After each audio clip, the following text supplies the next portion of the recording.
Start பண்ணுங்க. அனைவருக்கும் இனிய காலை செல்வ வணக்கம்.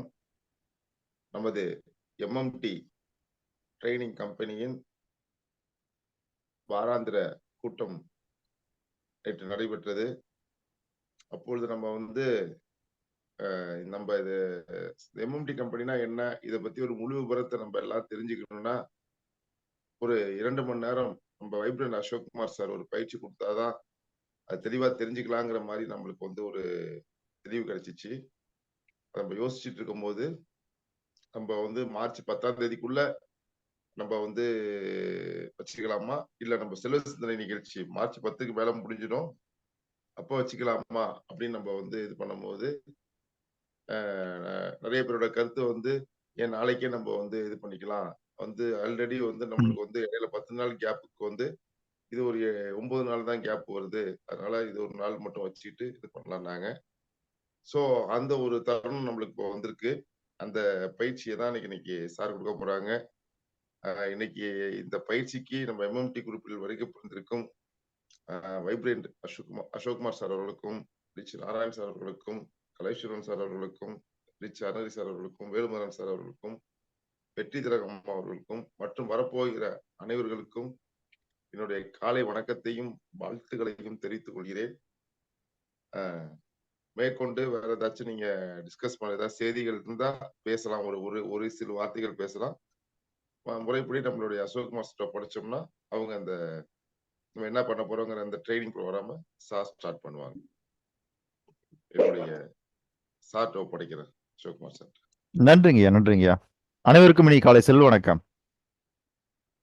வணக்கம் சார். வணக்கம். இப்ப நம்ம மொத்தம் 7 பேர் இருக்கிறோம். இன்னும் 5 பேர் இங்க வரணும், சரிங்களா? அவங்களுக்கு தகவல் தெரியலையா இல்ல மறந்துட்டாங்களான்னு நமக்கு தெரியாது. அதனால ஒரு 4 அடிச்சு பார்த்துருமா? ஆமா, ஒரு ஞாபகம் முட்டிடலாம். அதான் யாருக்கு அடிக்கிறீங்க? ஹாப்பி கண்ணனுக்கு அடிக்கிறேன் சார். Happy Kannan sir. இங்க வேலுமதன் சார் வெளியே போயிட்டாரா? சரி. கலைச்செல்வன் சார், சார் நீங்க டிகே வடிவேல் சார் அனுப்புங்க.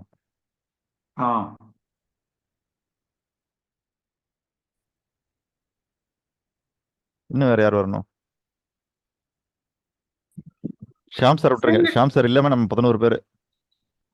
சார் நான் டிகே வடிவேல் சாருக்கு இரவு கால் பண்ணியிருந்தேனுங்க. இந்த டைம்ல வர முடியுமா என்னன்னு தெரியல மேடம், நான் முடிஞ்ச வரைக்கும் வந்துடுறேன் அந்த மாதிரி எனக்கு சொன்னாருங்க. நான் ரிமெம்பர் பண்ணேன் சார் நைட் அவருக்கு. சார் 4:30க்கு கிளாஸ் ஆரம்பிக்கும்னு சொன்னனுங்க. இருந்தாலும் ஐயா கால் பண்ணட்டுங்க. சரி சரி.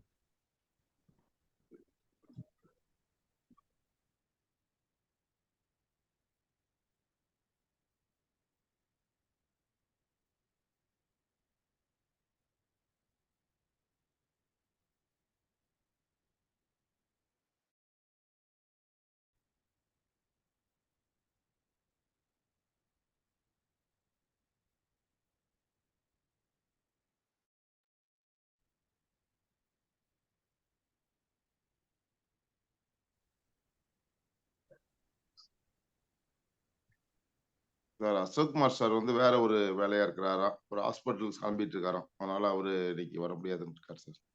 அசோக்குமார் சாரா? சரி. Sorry, happy Kannan sir. Happy கேன்சரா? சரி சரி.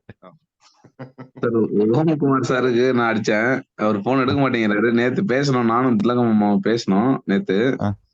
ஒரு செகண்ட் ஷிப்ட்ல இருக்கேன், கொஞ்சம் கஷ்டமா இருக்கு அப்படின்னு சொல்லியிருந்தாரு. இப்ப ஆனா போன் அடிச்சா எடுக்கவும் மாட்டேங்கிறாரு. நான் சொல்லியிருந்தேன் ஸ்பெசிஃபிக்கா சார் நாளைக்கு ட்ரைனிங்கு கொஞ்சம் முடிஞ்ச வரைக்கும் ஜாயின் பண்ணுங்கன்னு சொல்லியிருந்தேன். சரி சரி சார் பாக்குறேன்னு சொன்னாரு. பட் இப்போ போன் எடுக்க மாட்டேங்கிறாருங்க ஐயா. பரவாயில்ல.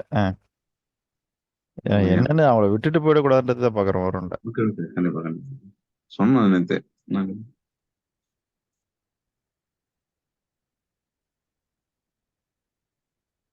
இன்னும் வேற யார் வரணும்? வடிவேல் சார் கடிச்சா வந்துட்டாரு, இதுல காணும்.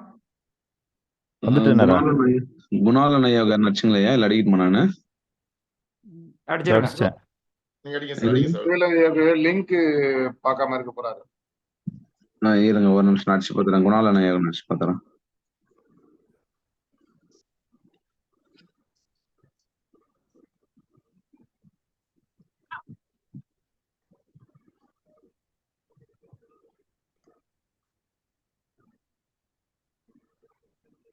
சார் வணக்கம் ம். சார்.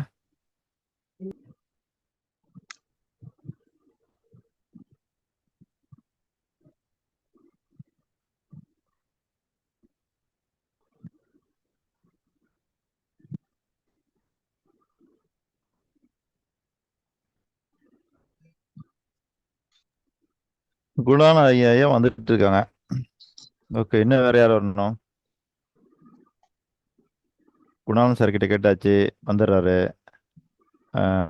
ஓம்குமார் சார் வர முடியல. ஹாப்பி கேனன் சார் வர முடியல. அப்புறம் இன்னும் வேற யார் இருக்கிறது? குணாலன் சார். அதான் குணாலன் சார் வந்துட்டு இருக்காரு இப்போ. வந்துட்டு இருக்கிறா? ஓகே, ஃபோன் பிஸி ஆகுது. ஓகே, நான் காமிச்சேன். அதான் குணாலன் சார் வந்துட்டு இருக்காரு. சரிங்க. குமார் சார் வர இயலாது. ஹாப்பி கேனன் சார் வர இயலாது. 3 ஆச்சு. ஷியாம் சார் 1, 4. இன்னொருத்தர் யாரு? ஓம்குமார். ஓம்குமார் சார் தவிர இன்னும் வேற யார் வரணும்? வடிவேல் சாரா? DK Vadivel sir. Okay, Vadivel sir இப்போ Kalaicharan sir Vadivel sir phone பண்ணீங்களா? சார் வடிவேல் சார் வர்றேன்ட்டார் சார். இந்த சரி. எங்கே சிக்னல் இதா இருக்கு, சுத்திக்கிட்டு இருக்குங்க, இந்த உள்ள வந்துடுறேங்கன்ட்டு சரி, ட்ரை ஓகே. நம்ம பண்றேன். நம்ம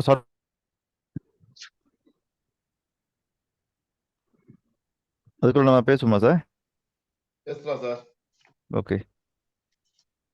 ஒரு தொழில் அப்படின்னா நமக்கு என்ன புரிதல் இருக்கின்றது? தொழில்னா என்ன? சார் தொடர்ந்து செய்து கொண்டிருப்பது தொழில்னு சொன்னீங்க சார். ஆமா. அப்ப தொடர் நடவடிக்கை எது அமைகிறதோ அது தொழில். எதற்காக அந்த தொடர் நடவடிக்கை?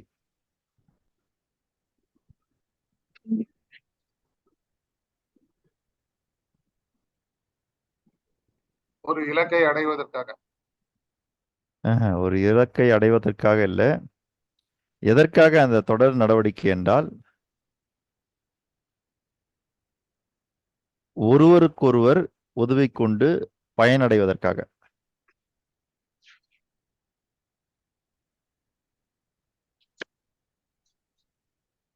நம்முடைய வாழ்க்கை என்பது 4 கூறுகளை கொண்டதுன்னு உங்களுக்கு நல்லா தெரியும்.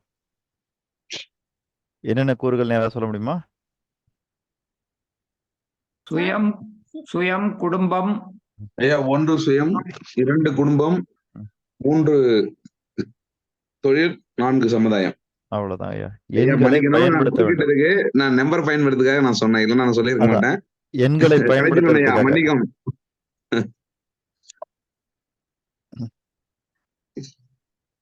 இல்ல, அப்ப எண்களை பயன்படுத்தணும்னு நம்ம சொல்லியிருக்கிறோம். நம்ம அதை பல நேரங்களில் மறந்துடுறோம். 1 சுயம், 2 குடும்பம், 3 தொழில், 4 சமுதாயம். அப்ப நம்ம வாழ்க்கையினுடைய ஒரு கூறு தொழில் என்பது 1. 2வது தொழில்னா என்ன அப்படின்னு பார்க்கும்போது சமுதாயம், சம கூட்டல் ஆதாயம். நமக்கு என்ன தேவை அப்படின்னு கேட்டீங்கன்னா சுயம் நமக்கு தேவை. ஏன்னா நான் இருக்கணும் என் வாழ்க்கையில. 2வது என்னுடைய குடும்பம் இருக்கணும். நானும் என்னுடைய குடும்பமும் வாழ்வதற்கு தேவையான எல்லாவற்றையும் நானும் என் குடும்பம் மட்டுமே செஞ்சுக்க முடியுமான்னா செஞ்சுக்க முடியாது. அப்போ எனக்கு தேவையான நிறைய விஷயங்களை செய்யறதுக்கு யாரோ தேவைப்படுறாங்க இல்லையா? அப்போ நமக்கு ஒரு 100 பொருள் நம்ம வாழ்க்கையில தேவைப்படுது அப்படின்னு வச்சுக்கங்க. ஒரு பொருளை மட்டும் நம்மளால உற்பத்தி பண்ணிக்க முடியும். மீதி 99 பொருள் நம்மளால உற்பத்தி பண்ணிக்க முடியாது. அதனால நம்ம என்ன பண்றோம்? நம்ம குடும்பத்தை போலவே இன்னும் யாரோ குடும்பம் வச்சிருக்காங்க இல்லையா? அந்த மாதிரி ஒரு 99 குடும்பத்தோட நம்ம என்ன பண்றோம்னா கனெக்ட் ஆகிறோம். அதான் சமுதாயம். எதுக்காக கனெக்ட் ஆகிறோம் அப்படின்னு கேட்டீங்கன்னா சம ஆதாயம் அடைந்து கொள்வதற்காக. ஏன்னா 100 தேவை இருக்குது, நமக்கு 100 பொருளுடைய தேவை இருக்குது. ஆனா ஒரு பொருளை மட்டும் தான் எனக்கு உற்பத்தி பண்ணிக்க தெரியும். மீதி 99 பொருளை என்னால உற்பத்தி பண்ணிக்க முடியாது. ஆனா எனக்கு தேவைப்படுது. அதனால நான் என்ன பண்ணேன்னா 99 குடும்பங்களோட நான் நட்புறவு கொள்ளுகிறேன். அப்ப என்ன பண்ணேன்னா என்கிட்ட உற்பத்தி ஆகக்கூடிய அந்த ஒரு பொருளை 99 குடும்பத்துக்கும் கொடுத்துட்டு 99 குடும்பத்துக்கிட்ட இருந்து நான் அவங்கவுங்களது ஒன்று வாங்கிக்கிறேன். அப்படி வாங்கும்போது என்ன ஆகுது, நான் ஒரு பொருளை அவங்களுக்கு கொடுக்குறேன், அவங்க ஒரு பொருளை எனக்கு கொடுக்குறாங்க. அப்ப என்ன ஆகுதுன்னா இது 2 குடும்பமும் என்ன ஆகுதுன்னா சம ஆதாயம் அடைந்து கொள்கிறது.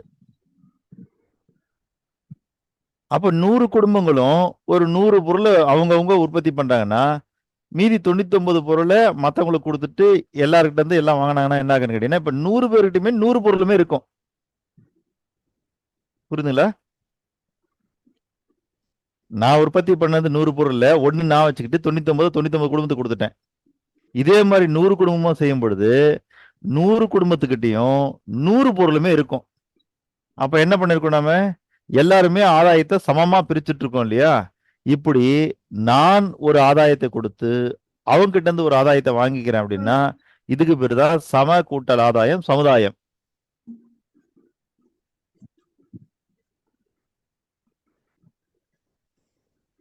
அப்ப சமுதாயன்ற ஒண்ணு எப்போ ஏற்படுகிறதுன்னு பார்க்கும்போது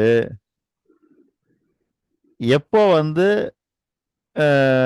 ஒரு தேவையை பூர்த்தி செய்வதற்காக நான் என்னுடைய குடும்பம்னு தாண்டி நான் வெளியில போகணும்னு ஆசைப்படுறேனோ அப்போ நான் என்ன பண்ணணும், நான் ஒரு ஆதாயத்தை கொடுக்கணும், அவங்க கிட்ட இருந்து ஒரு ஆதாயத்தை பெறணும். அப்ப அது சமுதாயம். ஏன் அந்த இடத்துல ஒண்ணு கொடுக்கணும் ஒண்ணு பெறணும்னு பார்த்தீங்கன்னா குடும்பம் அப்படின்ற ஒரு கட்டமைப்புக்குள்ள வரும்பொழுது அதனுடைய ஃபார்முலா என்ன அப்படின்னு பார்க்கும்போது குடு கூட்டல் இன்பம். கொடுத்துக்கிட்டே இருக்கிறது தான் இன்பம். அங்க பெற நினைக்க கூடாதுன்றாங்க. எனக்கு எவ்வளவு கிடைக்கும் அப்படின்னு நம்ம நினைக்க கூடாது. எங்க குடும்பத்துல கொடுத்துக்கிட்டே இருக்கணும். இப்ப நம்ம குடும்பத்தை வாழ வைக்கிறதுக்கு தான் நம்ம என்ன பண்ணணும், வெளியில போகிறோம், குடும்பத்தை விட்டு வெளியில போறோம். ஆனா அங்க போயிட்டு குடும்பம்ன்ற ஒரு கட்டமைப்புல இருக்கும்பொழுது நம்ம கொடுத்துக்கிட்டே இருக்கணும். ஆனா வெளியில போகும்போது வேற யாரோ ஒரு குடும்பத்தோட நம்ம என்ன பண்றோம், ஏதோ ஒரு வகையில தொடர்பு படுத்திக்கிறோம். எதுக்காக? அங்கேயும் போய் நம்ம குடும்பத்துல கொடுத்த மாதிரி எல்லா இடத்துலயும் கொடுத்துக்கிட்டே இருக்கிறதா? இல்ல. அந்த இடத்துல தான் என்ன பண்றாங்க, நீ குடும்பத்துல இன்பத்தை கொடுத்துக்கிட்டே இருக்கணும், அங்க எதிர்பார்க்க கூடாது. ஆனா இப்ப உன் குடும்பத்துக்காக வெளியில போற, வெளியில போகும்போது நீ ஒரு ஆதாயத்தை கொடு, அவங்க கிட்ட இருந்து ஒரு ஆதாயத்தை வாங்கிக்கோ உன் குடும்பத்துக்காக. அப்படி ஆதாயத்தை கொடுத்து ஆதாயத்தை வாங்கினா அது சம ஆதாயம், அது சமுதாயம். அப்போ நமக்கு சுயம், குடும்பம், சமுதாயம் மொத்தமே 3 தான். சுயம், குடும்பம், சமுதாயம் 3 தான். ஆனா இதுல குடும்பத்தையும் அந்த சமுதாயம் இருக்கு பாருங்க, இன்னொரு குடும்பத்தையும் கனெக்ட் பண்றதுக்காக வந்ததுதான் தொழில்.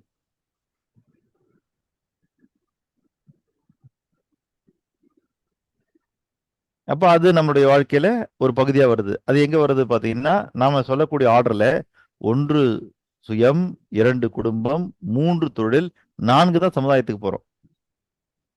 ஏன்னா இப்ப நமக்கு என்ன ஆச்சுன்னா குடும்பத்துக்கும் சமுதாயத்துக்கும் நடுவுல தொழில் வந்ததுனால அது 3ஆம் இடத்தை பிடிச்சு விட்டது. அதாவது இப்படி பாத்தீங்கன்னா உங்களுக்கு கரெக்டா கிளியரா புரியும். சரில, அப்படியே பின்னாடி தள்ளி போங்க, பின்னாடியே போங்க. எவ்வளவு நாள் போலாம் அப்படின்னா ஒரு 1350 கோடி வருஷத்துக்கு முன்னாடி போங்க. போனீங்கன்னா என்ன ஆகுதுன்னா பிக் பேங் தியரின்னு ஒன்று ஸ்டார்ட் ஆகுது. ஸ்டார்ட் ஆகி இந்த இந்த பிரபஞ்சத்துல எல்லாம் கிரியேட் ஆகுது. அப்புறம் அதுல இருந்து ஆரம்பிச்சு ஒரு 500 கோடி வருஷத்துக்கு முன்னாடி சூரியன் ஒன்று இருக்கு, உருவாகுது. அதுக்கு பிறகு அதுல இருந்து ஒரு 460 கோடி வருஷத்துக்கு முன்னாடி பூமின்னு ஒன்று உருவாகுது. அப்புறம் உயிர்கள்லாம் உருவாகுது. அப்படி உயிர்கள்லாம் உருவாகும் போது ஒரு செல் உயிரி, 2 செல் உயிரி, அப்புறம் பல செல் உயிரியாக பல்கி பெருகி அப்புறம் அதுல ஊர்வன, பரப்பன, நடப்பன இப்படி மாறுது. அதுல முதுகெலும்பு கொண்ட உயிரினத்துல நம்ம விலங்குன்னு சொல்லணும். அப்படி அந்த விலங்குகள்ல குரங்கு ஒன்று வருது. அந்த குரங்கு பரிணாம வளர்ச்சி பெற்று மனிதனாக மாறுகிறான். சரி, இப்போ நாம் பார்க்க வேண்டிய விஷயம், மனிதன் அதாவது இந்த விலங்கினத்திலிருந்து மனித இனமா ஆகும் பொழுது அவனுடைய முதல் தேவை என்னவாக இருந்தது அப்படின்னு பார்த்தோம்னா மனிதனுடைய முதல் தேவை என்னவென்றால் 1 உணவு, 2 இனப்பெருக்கம். சார் அது ட்ரைன் டு என்டர்னு ஒரு மெசேஜ் வருது MMT-ல. யாரோ என்னங்கய்யா? ட்ரை பண்றேன். 9 பேர் இருக்கோம். MMTல வாட்ஸ்அப் மெசேஜ் பண்ண வருது. உள்ள என்டர் ஆக முடியல. எம்எம்டில மெசேஜ் பண்றாங்களா? ஏதோ குணாலயம் தான் மெசேஜ் வந்ததுன்னு நினைக்கிறேங்க ஐயா. அவர் தான் பாப்பா வச்சு அவர் நேம் தான். சார் அவர் வராரு, நான் வந்து அட்மிட் பண்றேன் சார். ஆனா உள்ளார வர மாட்டேங்குது. அட்மிட் இங்க உள்ள பண்ணிட்டு வந்திருக்காரு, உள்ள வந்துட்டாரு. வந்துட்டாரு. அவர் சிக்னல் ஏதோ ப்ராப்ளம் நினைக்கிறேன். கட்டாய உள்ள வந்திருக்காரு. குணாலன் சார் வந்துட்டீங்களா?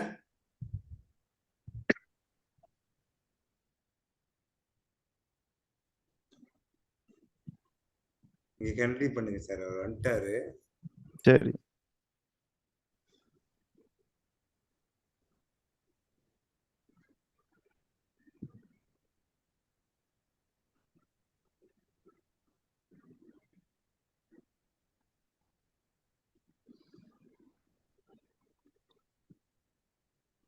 அப்ப மனிதர்கள் வந்து முதல்ல உருவாகும் போது அவருடைய தேவை, முதல் தேவை என்னவாக இருந்ததுன்னா உணவு, இனப்பெருக்கம். அவ்வளவுதான். இது 2 தான் அவங்களுடைய தேவையா இருந்தது.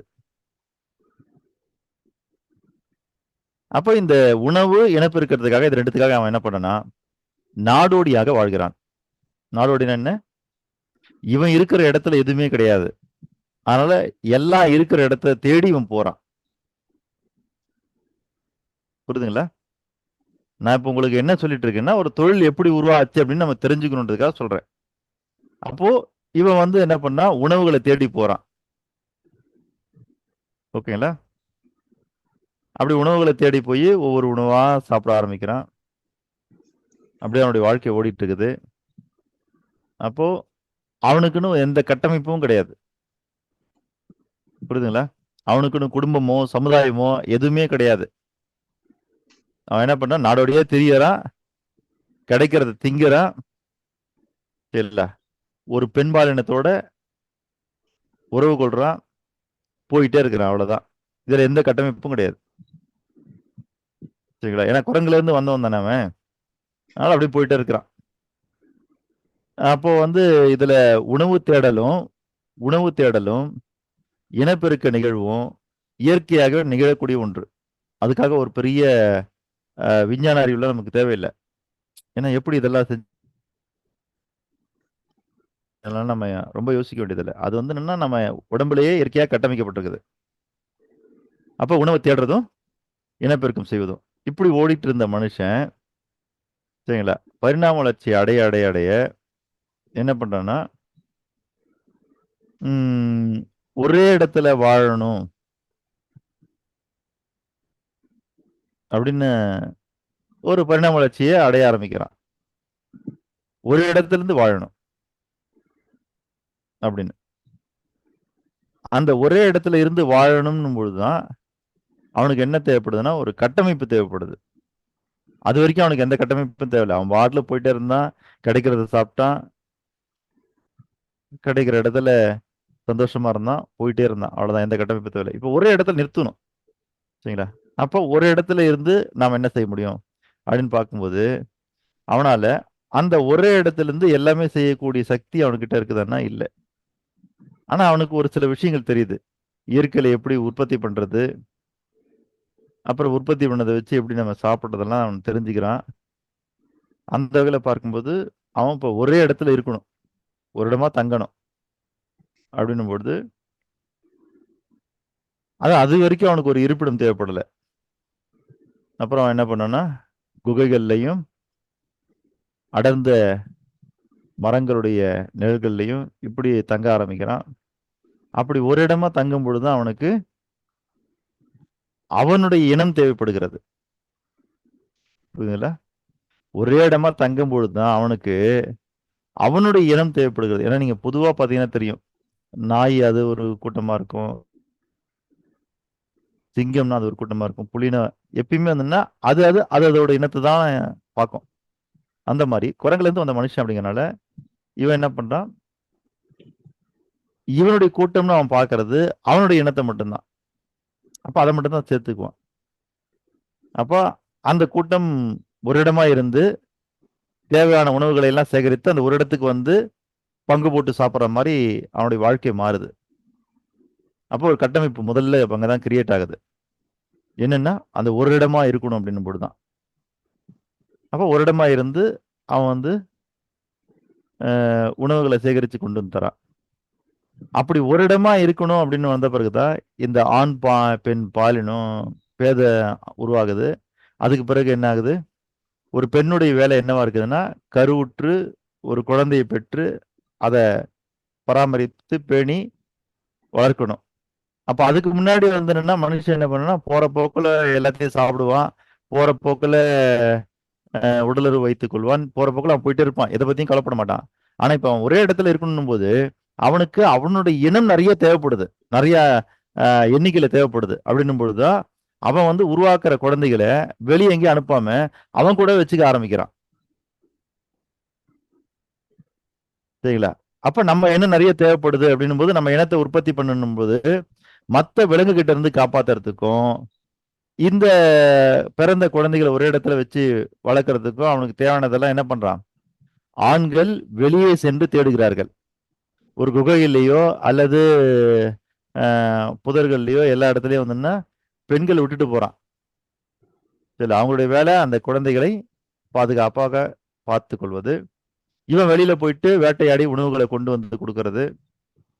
அதனாலதான் வந்து இன்னமும் வந்து இந்த கண் பார்வை இருக்கு பாருங்க, ஆண்களுடைய பார்வை எப்படி இருக்கும்னா நேரா தான் இருக்கும். அவங்களால எது வந்தாலும் நேரா தான் பார்க்க முடியும். சரிங்களா? ஏன்னா அவன் வந்து வேட்டையாடியே பழக்கப்பட்டவன். அதனால ஒரு பொருளை எப்படி பார்க்க போனா ஷார்ப்பா நேரா பார்ப்பான்.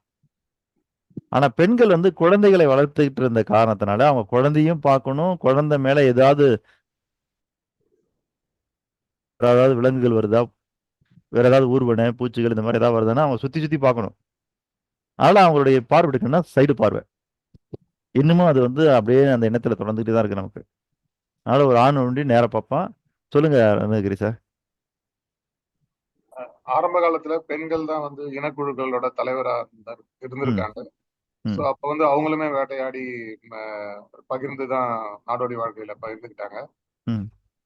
அந்த இயற்கை உபாதை மற்றும் மகப்பேறு காலங்கள்ல வந்து பெண்கள் வெளியில போக முடியாத நிலை ஏற்படும் போது அந்த தலைவர் பொறுப்புல இருந்து பெண்கள் குடும்ப நிறுவனத்துக்குள்ள வரவும் ஆண்கள் வந்து தலைவர் பொறுப்பை ஏற்று, ஏன்னா நிறைய இனக்குழுக்கள்ல பெண்கள் தலைவரா இருக்கிற இனக்குழுக்களும் இருக்காங்க ஆஸ்திரேலியா போன்ற நாடுகள்ல. ஆனா நாளடைவில் அது மாறி ஆண்கள் தலைமை ஏற்று பண்ணும்போது தான் நீங்க சொல்ற அந்த நிகழ்வு வருது அப்படின்னு. இல்ல அதாங்க ஐயா, அந்த கட்டமைப்பு வந்துன்னா கொஞ்ச காலத்து தான் இருந்தது. அதனால நான் அதை ஒரு பெருசா சொல்ல. ஒண்ணு. ரெண்டாவது காரணம் வந்துன்னா ஆரம்ப காலத்துல மனிதர்கள் எப்படின்னா ஒரு விஷயம் எப்படி உருவாதுன்னு அவங்களுக்கு தெரியாது. அப்போ அவங்க எல்லாம் நினைச்சது என்னன்னா ஒரு பெண் கருவுற்று ஒரு குழந்தைய உருவாக்குற அப்படின்னா அப்ப கிட்டத்தட்ட அவ கடவுளுக்கு சமம்னு தான் என்ன பண்ணா மனுஷன் என்னன்னா பெண்களை வணங்கினாங்க, பெண்களை தலைவர்களா ஏத்துக்கிட்டாங்க. ஏன்னா அவனுக்கு தெரியாது எப்படி ஒரு குழந்தை உருவாதுன்னு. புரியுதுல்ல? அது பெண்கள் கிட்ட இருந்து வந்தனால அப்போ நம்ம இன்னைக்கு வந்து நதியோட பேரு நிறைய இடத்துக்கு நம்ம பெண்ணோட பேர் வச்சிருக்க காரணம் என்னன்னா அவன் வந்து முதல்ல அவன் பார்த்தது நம்மளால அது செய்ய முடியல, ஒரு பெண்ணால செய்ய முடியுதுன்னா அப்பா கடவுளுக்கு சமம்னு அவளை கடவுளாவே அப்புறம் போக போகதான் அவனுக்கு வரி வளர இல்ல ஆண் கிட்ட இருக்கிற உயிரின குணம் தான் பெண்களால குழந்தைய பெற்றுக்க முடியும் அப்படின்ற நிலைமை வரும்போதுதான் இவன் அங்க அந்த டாமினேஷன் தாட்டே அங்கதான் ஸ்டார்ட் ஆகுது.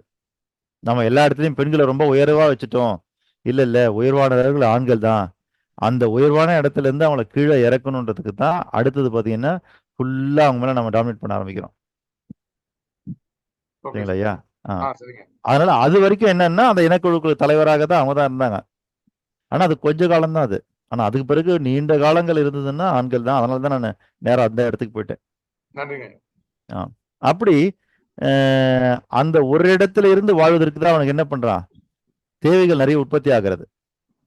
அதாவது அவன் நாடோடியா திரிஞ்சு வாழ்ந்த காலத்துல உணவு, இனப்பெருக்கம் இது மட்டும்தான் அவனுடைய தேவையா இருந்தது.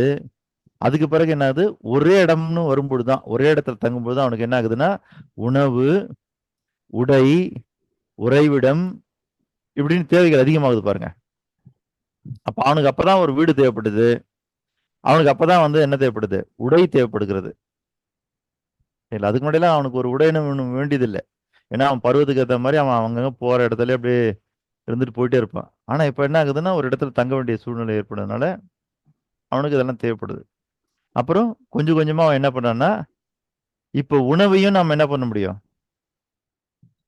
ஒரே இடத்துக்கு கொண்டு வரணும் அப்படிங்கிறதுக்காக என்ன பண்ணோம்னா, அந்த உணவு வந்து எப்படி உற்பத்தி ஆகுதுன்னு பார்த்தீங்கன்னா, தண்ணீரை கொண்டு தான் எல்லா தாவரங்களும் வளருதுன்னு அவன் பார்க்குறான். அப்ப என்னைக்கு தண்ணீரை கொண்டு தான் தாவரங்கள் வளருதுன்னு அவன் பார்க்குறானோ, அப்பதான் அவன் என்ன பண்ணான்னா, நதிக்கரை ஓரங்கள்லேயே பெரும்பாலும் அவன் வந்து தங்க ஆரம்பிக்கிறான். அப்ப அதனால அவனுடைய தேவையும் பூர்த்தி செய்யப்படுகிறது. ஒரு விவசாயம் பார்க்க ஆரம்பிக்கிறான். சரிங்களா? அதனால தான் நம்ம இன்னமும் என்ன சொல்றோம்னா, நாகரிகத்தினுடைய தொட்டில் அப்படின்னா ஆற்றங்கரை ஓரங்கள்னு நம்ம சொல்றோம். காரணம் என்னன்னா, அந்த நதியை வச்சு தான் அவன் என்ன பண்ணான்னா, எல்லா தேவைகளையும் அதுக்கு பிறகு டெவலப் பண்றான். தண்ணீர் இருந்தா தான் எல்லாம் பண்ண முடியும். நீரின்றி அமையாது உலகு, வானின்றி அமையாது ஒழுக்கு என்று வள்ளுவனுடைய வார்த்தைக்கு ஏற்றது போல, அதான் என்கிற வார்த்தைக்கு ஏற்ற போல நீரின்றி அமையாது உலகு. அப்ப அவனுக்கு தெரிஞ்சுக்கிறான் நீர் தான் எல்லாம் அப்படின்னு. அப்ப அந்த இடத்துல அவன் வச்சு என்ன பண்ணுவான்னா, நீரை வைத்து ஒரு விவசாயம் செய்ய கற்றுக்கொள்கிறான். ஆனாலும் கூட அவனுக்கு என்ன ஆகுது, அவனுடைய உணவு தேவை பூர்த்தி ஆகுதுன்னா இல்ல. ஏன்னா எல்லா இடத்துலயும் ஒரே மாதிரியான உணவு தானியங்களோ அல்லது உணவு காய்கறி பழங்களோ வந்து உற்பத்தி ஆகிறது கிடையாது. அதுக்குன்னு ஒரு சீசன் இருக்குது. சரிங்களா? வெவ்வேறு இடங்கள்ல வெவ்வேறு விளைகிறது. அப்பதான் அவனுக்கு தெரியுது அது. சரிங்களா? அப்ப நம்ம ஒரே இடத்துல எல்லாத்தையும் பண்ண முடியாது அப்படின்னு. அதனாலதான் என்ன பண்ணோம்னா, ஆங்காங்கே அந்த கும்பலா தங்கிட்டான் பாருங்க மனுஷன். கும்பலா தங்கிட்டான் அங்கங்க. அப்படி அந்த கும்பல்களை அந்த கட்டமைக்கிறதுக்கு நீங்க நல்லா பாத்தீங்கன்னா, விலங்கு கூட்டம் இருக்கு பாருங்க. ஒரு 10 மிருகம், 20 மிருகம், 50 மிருகம், ஒரு 100 மிருகத்தை கூட அதுல ஏதாவது ஒரு மிருகம் லீட் பண்ணிடும். ஆனா அதுவே வந்து என்னன்னா, இன்னும் ஆயிரக்கணக்கில் லட்சக்கணக்கில் போனா ஒரு மிருகத்தால லீட் பண்ண முடியுமானா முடியாது. அதிகபட்சமா ஒரு 50 100 இதுவே ரொம்ப பெருசு. சரிங்களா? அந்த இனக்குழுவுக்கு ஒரு தலைமை அப்படிங்கிறது ஒரு 50 100க்கு தான் விலங்குக்கு இருக்க முடியும். ஆனா மனிதனால மட்டும்தான் எத்தனை லட்சம் வேணாலும் கட்டமைக்க முடியும். அது எப்படி கட்டமைச்சா அப்படின்னு பாத்தீங்கன்னா, ஒரே இடத்திலிருந்து இந்த மனித குழுக்கள் நாடோடிகளாக தெரியாம வாழணுன்றதுக்காக தான். அப்பதான் அவன் என்ன பண்ணான்னா, நிறைய கதைகளை உருவாக்குறான். சரிங்களா? அப்போ இந்த இனக்குழுக்கள் இருக்கு பாருங்க. அந்த அதாவது என்னன்னா, ஒரு இடத்துல தங்கணும்.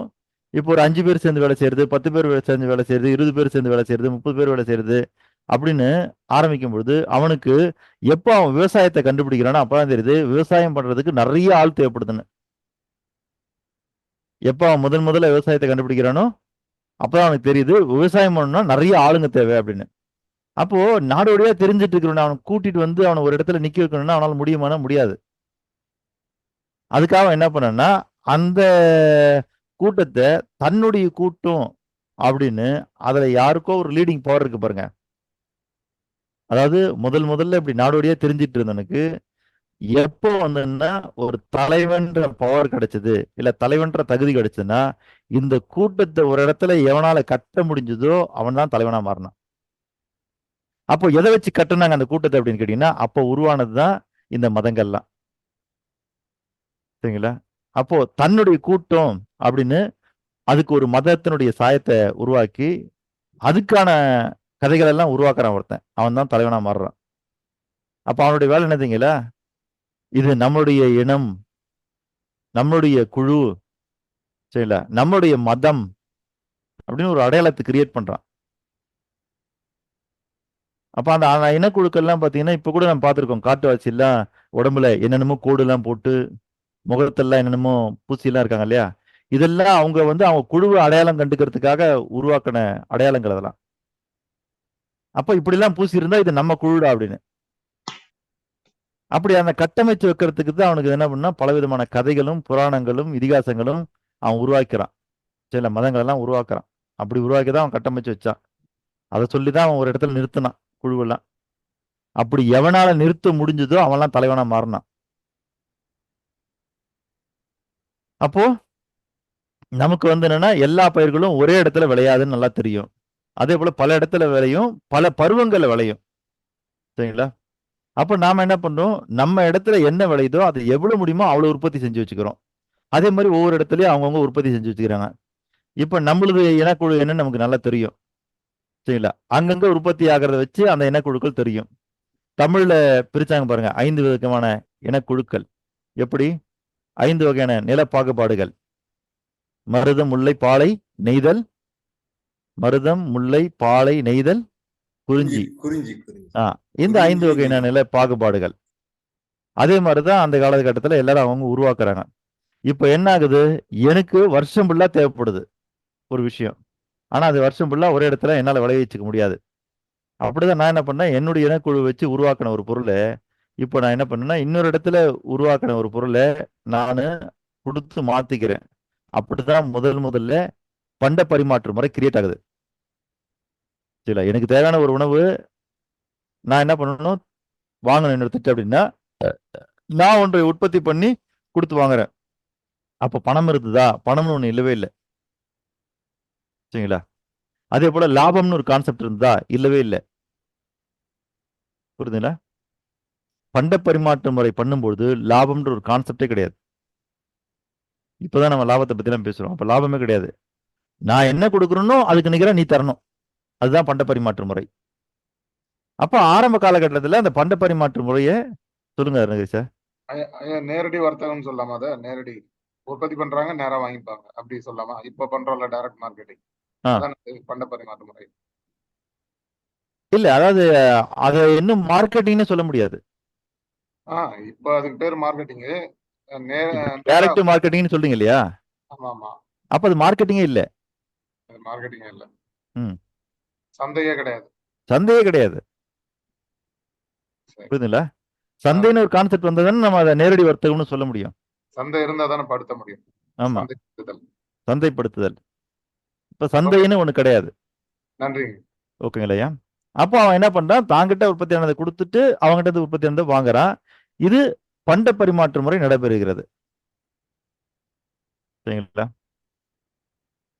இந்த பண்ட பரிமாற்ற முறை வந்துன்னா எப்ப நடைபெறுகிறதுன்னா, நல்லா கவனிங்க. பண்ட பரிமாற்ற முறை எப்ப நடக்குதுன்னா 2 பேருக்கும் தேவை ஏற்படும் பொழுது. அப்ப பண்ட பரிமாற்ற முறையோட நோக்கமே என்னன்னு கேட்டீங்கன்னா 2 பேருடைய தேவையும் பூர்த்தி செய்யும் பொழுதுதான். இப்படி 2 பேருடைய பூர்த்தி செய்ய போகுதான் இந்த பண்ட பரிமாற்ற முறை உருவானது. இப்ப நான் சொன்ன பாத்தீங்களா, முதல்ல ஒரு கான்செப்ட், நம்ம கிட்ட ஒரு பொருள் உற்பத்தி ஆகுது, 100 குடும்பம் இருக்குது மொத்தமா. 1 குடும்பத்துக்கு கொடுத்துட்டு 99 குடும்பத்துல என்ன உருவாகுதோ எல்லாத்தையும் ஒண்ணு வாங்கிக்கிறோன்னு. அப்படி இந்த பண்ட பரிமாற்ற முறையை என்ன பண்ணான்னு கேட்டீங்கன்னா, ஒரு இடமா சந்திச்சு எல்லாரும் எல்லாத்தையும் மாத்திக்கணும். புரியுதுங்களா? பண்ட பரிமாற்ற முறை ஒரு இடமா சந்திச்சு எல்லாரும் எல்லாத்தையும் மாத்திக்கணும் அப்படின்னு கூடின இடம் தான் சந்தை. அப்பதான் இங்க சந்தையே கிரியேட் ஆகுது. சரிங்களா? அப்போ நான் ஒரு பொருளை கொண்டு போய் ஒரு ஆளுகிட்ட கொடுத்துட்டு அங்கிருந்து வாங்கிட்டு வந்துருவேன். திரும்ப இன்னொரு ஆளுகிட்ட கொடுக்கறதுக்கு போவேன், அங்க கொடுத்துட்டு அங்கிருந்து வாங்கிட்டு வருவேன். இப்படி 10 பேர்ட்ட கொடுக்கணும்னா நான் 10 தடவை நடக்க வேண்டியதா இருக்குது. ஆனா இந்த 10 பேர்ட்ட கொடுத்துட்டு நான் என்ன பண்ணணும், அந்த பொருள் 10 பேருக்குமே தேவைப்படுது. அப்பதான் அவன் என்ன பண்ணான்னா, அதுக்கு பிறகு எல்லா இனக்குழுவினுடைய தலைவர்கள்லாம் சேர்ந்து ஒரு முடிவு பண்றாங்க. என்ன முடிவு பண்ணான்னா, ஆளாளுக்கு இப்படி 10 தடவை நடக்கிறதுக்கு பதிலா எல்லாரும் ஒரு இடமா வந்துட்டோம்னா அங்க 10 பேர் 10 பொருளை கொடுத்துட்டு 10 பேர்ட்ட இருந்து வாங்கிக்கலாமே அப்படின்னு. இது நல்ல ஐடியா தானே? அப்படி நடந்துகிட்டு இருந்தவன் தான் என்ன பண்ணான்னா, அடுத்தது ஒரு இடமா கூட ஆரம்பிக்கிறான் பாருங்க. அப்படி கூடின இடம் தான் சந்தை. அதுக்கு பிறகுதான் சந்தைப்படுத்துதல்ன்ற ஒரு கான்செப்டே கிரியேட் ஆகுது. அப்ப எதுவா இருந்தாலும் என்ன எங்க எடுத்துட்டு வந்துடணும், சந்தைக்கு கொண்டு வந்துடணும். அப்ப சந்தைக்கு கொண்டு வந்துட்டா என்ன ஆகுன்னா, யாருக்கு தேவை இருக்குதோ அவன் வாங்கிக்குவான். அவங்ககிட்ட இருந்து நம்ம வேணுங்கிறத வாங்கிக்கலாம். புரியுதுங்களா? அதுக்கு முன்னாடி வரைக்கும் எப்படி ஒரு தேவை உருவாகுது 2 பேருக்கு, உடனே இவன் கொண்டு போய் ஒரு பொருளை கொடுத்துட்டு அவங்ககிட்ட இருந்து ஒரு பொருளை வாங்கிட்டு வரான். இது அவங்களுக்கு எப்ப தேவையோ அப்பப்போ கொண்டு போய் வாங்கிட்டு வந்தானா, இதனால என்ன ஆச்சுன்னு கேட்டீங்கன்னா அவனுக்கு உற்பத்தி பண்ணக்கூடிய காலம் இருக்கு பாருங்க. ஒரு பொருளை உற்பத்தி பண்றதுக்கான காலம். ஏன்னா இப்ப ஒரே இடத்துல இருக்கிறான் இல்லையா, அந்த உற்பத்தி பண்றதுக்கான காலம் பத்தல இப்ப உனக்கு. ஏன்னா உற்பத்தி பண்ணதை எடுத்துக்கிட்டு ஒவ்வொரு இடமா கொண்டு போய் நடந்து போய் அவன் கொடுத்துட்டு திரும்ப வாங்கிட்டு வந்து வைக்கிற அந்த காலம் இருக்கு பாருங்க. இது நிறைய செலவாகுதுன்னு உனக்கு தெரியுது. அதுக்கு பிறகுதான் அவன் என்ன பண்றான், இல்ல எல்லாருக்குமே அதே மாதிரி செலவாகுது டிரான்ஸ்போர்ட்டிங். அதை பார்த்து தான் அவன் என்ன பண்றான்னா, இல்ல இதுக்கு ஏதாவது ஒரு மாற்றம் வேணும்னா சரி அப்ப எல்லாத்தையும் ஒரு இடமா கொண்டு வந்துடலான்னு. அப்படி ஒரு இடமா கொண்டு வந்து அவங்களுடைய தேவையை பூர்த்தி பண்ணும் பொழுது அந்த ஒரு குறிப்பிட்ட பாயிண்ட் இருக்கு பாருங்க. அப்ப அந்த குறிப்பிட்ட பாயிண்ட்ல இன்னைக்கு ஒரு 100 பேர் பண்ட பரிமாற்ற முறை பண்றவங்க அங்க வந்தாங்கன்னு வச்சுங்க. அதுக்கு பிறகு நாளடைவுல எப்போ வந்தாலும் அங்க யாராவது ஆட்கள் இருப்பாங்க. ஏன்னா அது அவங்க டிரான்ஸ்ஃபர் பண்ணிக்கிறதுக்கான ஒரு இடமா மாறிடுச்சு. அதனால அவங்க என்ன பண்ணாங்கன்னா, சரி நாம இதை எடுத்துட்டு போவோம். இது தேவை இருக்கிறவன் எவனாவது வருவான் இல்லையா, அவங்ககிட்ட இதை வந்து வாங்கிக்கலாம் அப்படின்னு சொல்லிட்டு அவங்க கொண்டு போய் போட ஆரம்பிச்சாங்க. முதல்ல ஆட்களை வச்சு அவங்களுடைய தேவையை வச்சு கொண்டு போய் கொடுத்துட்டு இருந்தவன் நாளைக்கு இந்த இடத்துக்கு போனாலே ஏதாவது ஒண்ணு மாத்திக்கலாம் அப்படிங்கிற சூழ்நிலை உருவாகுது. அப்படி உருவாகும் போது தான் சந்தைன்ற ஒரு கான்செப்ட் உருவாகுது, சந்தைப்படுத்துன்ற ஒரு கான்செப்ட் உருவாகுது. அதே போல அந்த ஏரியா இருக்கு பாருங்க, அதாவது அவன் குகைகள்ல வாழ்ந்தான் மனுஷன், புதர்கள்ல வாழ்ந்தான் அப்படின்லாம் நம்ம படிச்சிருக்கோம் இல்லைங்களா. அப்படி அவன் இருப்பிடம்னு ஒரு இடம் இருக்குது பாருங்க, இருப்பிடம், அவனுக்கு ஒன்றும் வீடு, அது ஒரு இடம். அதே போல அவன் உணவுகளை உற்பத்தி செய்யறதுக்கான இடம், இதெல்லாம் தாண்டி அவனுக்கு புதுசா ஒரு இடம் தெரிகிறது, அந்த இடத்துக்கு பேர் தான் சந்தை. இப்படி சந்தை கிரியேட் ஆகுது. இப்ப சந்தை கிரியேட் ஆயாச்சு சரிங்களா. எல்லாரும் கொண்டு போய் அவங்களோட பொருளை போட்டுட்டு பண்ட பரிமாற்ற முறை பண்ணிட்டு இருக்காங்க, சிறப்பாக நடைபெற்று இருக்குது. இப்ப என்ன ஆகுதுன்னு கேட்டீங்கன்னா, ஒரே நேரத்துல 2 பேருடைய தேவைகளையும் பூர்த்தி பண்ணும்போது தான் பண்ட பரிமாற்ற முறை சக்சஸ்ஃபுல்லா இயங்கிட்டு இருந்தது. ஆனா இப்ப என்ன நடக்குதுன்னா, ஒருத்தனுக்கு தேவை இருக்குது, ஒருத்தனுக்கு தேவையில்லை. இப்ப எப்படி டிரான்சாக்ஷன் பண்றது? இங்கதான் சிக்கல் ஏற்படுது. அப்ப தேவை இருக்கிறவன் என்ன சொல்லணும்னா, தாங்கிட்ட இருக்கிறத கொடுக்குறேன்றான். தேவை இல்லாதவன் என்ன சொல்லணும், எனக்கு இப்ப அது வேண்டாம், எனக்கு வேணுங்கிற போது நான் வாங்கிக்கிறேங்கிறான். இல்ல உங்ககிட்ட இருக்கிற பொருள் எனக்கு தேவைப்படுதுங்கிறான். புரியுதுங்களா? அப்போ உங்ககிட்ட இருக்கிற ஒண்ணு எனக்கு தேவைப்படுதுன்னு அவன் சொல்லும் போதுதான், அப்ப எப்படிதான் வாங்கிக்கிறது அப்படின்னும் போதுதான் அவன் என்ன பண்ணான்னா, உடனே வந்துன்னா அதுக்கு ஒரு மாற்று பொருளா, ஏன்னா உணவுப் பொருள்னும் போது எந்த உணவுப் பொருளா இருந்தாலும் கெட்டு போயிடும் ஒரு குறிப்பிட்ட காலத்துல, சரிங்களா. அப்போ உணவுப் பொருளா கொடுத்தா கெட்டுப்படும் போது அதுக்கு மாற்றம் வேற ஏதாவது தரணும் இல்லையா. அப்போ மனிதனால உற்பத்தி செய்யாத, ரொம்ப இலகுவாக கெட்டு போகாம எல்லா இடத்துலயும் விரைஞ்சு கிடக்கிற ஒரு உருப்பொருள் எதுன்னு கேட்டீங்கன்னா கல்லு. அப்ப முதல்ல பண்ட பரிமாற்ற முறைக்கு பணமா பயன்படுதுன்னா கல்லு தான் கொடுக்குறாங்க. ஆனா அதுல ஒரு யூனிக்னஸ் கிடையாது, ஒண்ணுமே கிடையாது அதுல. இதை வச்சுக்கோ.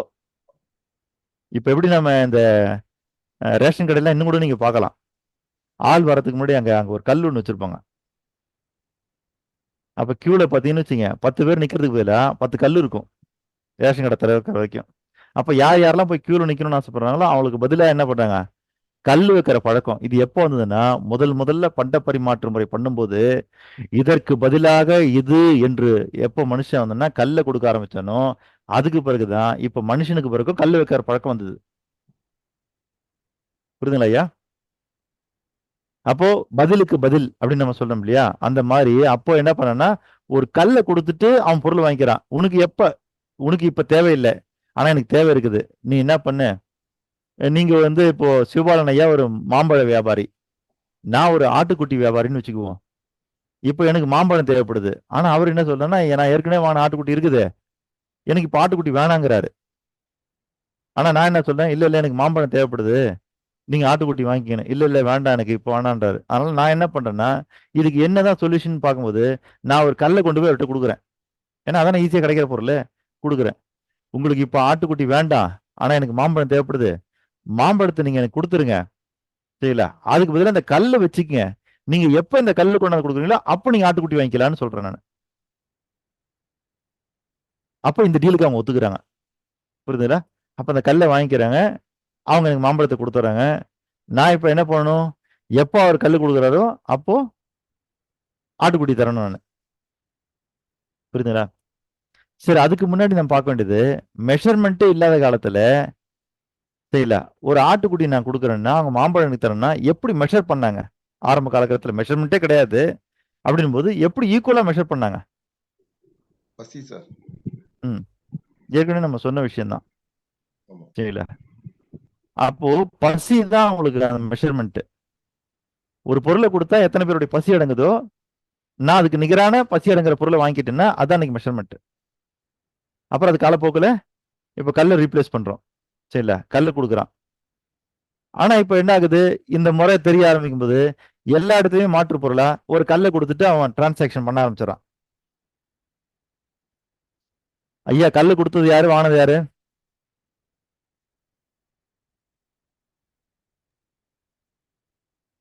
ஐயா, கல்லு கொடுத்த வியாபாரி யாரு, வாங்கின வியாபாரி யாரு? சார் ஆட்டுக்குட்டியும் மாம்பழமும் சார். ஆட்டுக்குட்டி விற்கிறவங்களுக்கு பதிலா வந்து மாம்பழம் வாங்குறவங்க. ஆட்டுக்குட்டி வியாபாரி கல்லை கொடுத்தாரு, மாம்பழ வியாபாரி கல்லை வாங்கிட்டாரு. புரியுதுங்களா?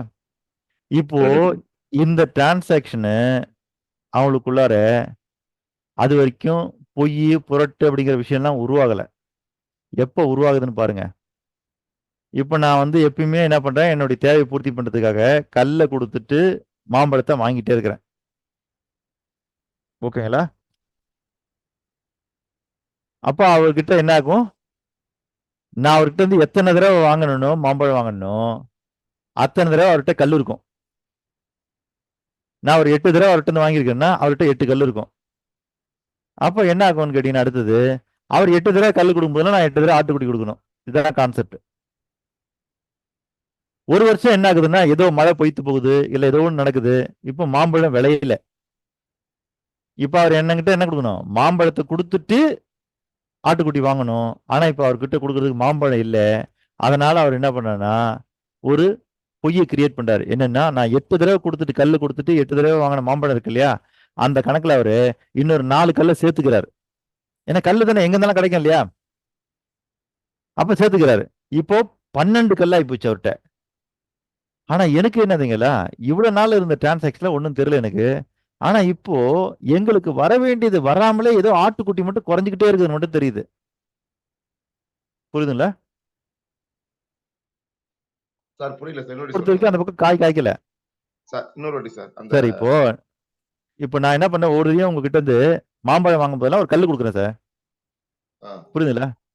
இப்போ ஏமாத்து வேலை இதுல எங்கேயுமே கிடையாது.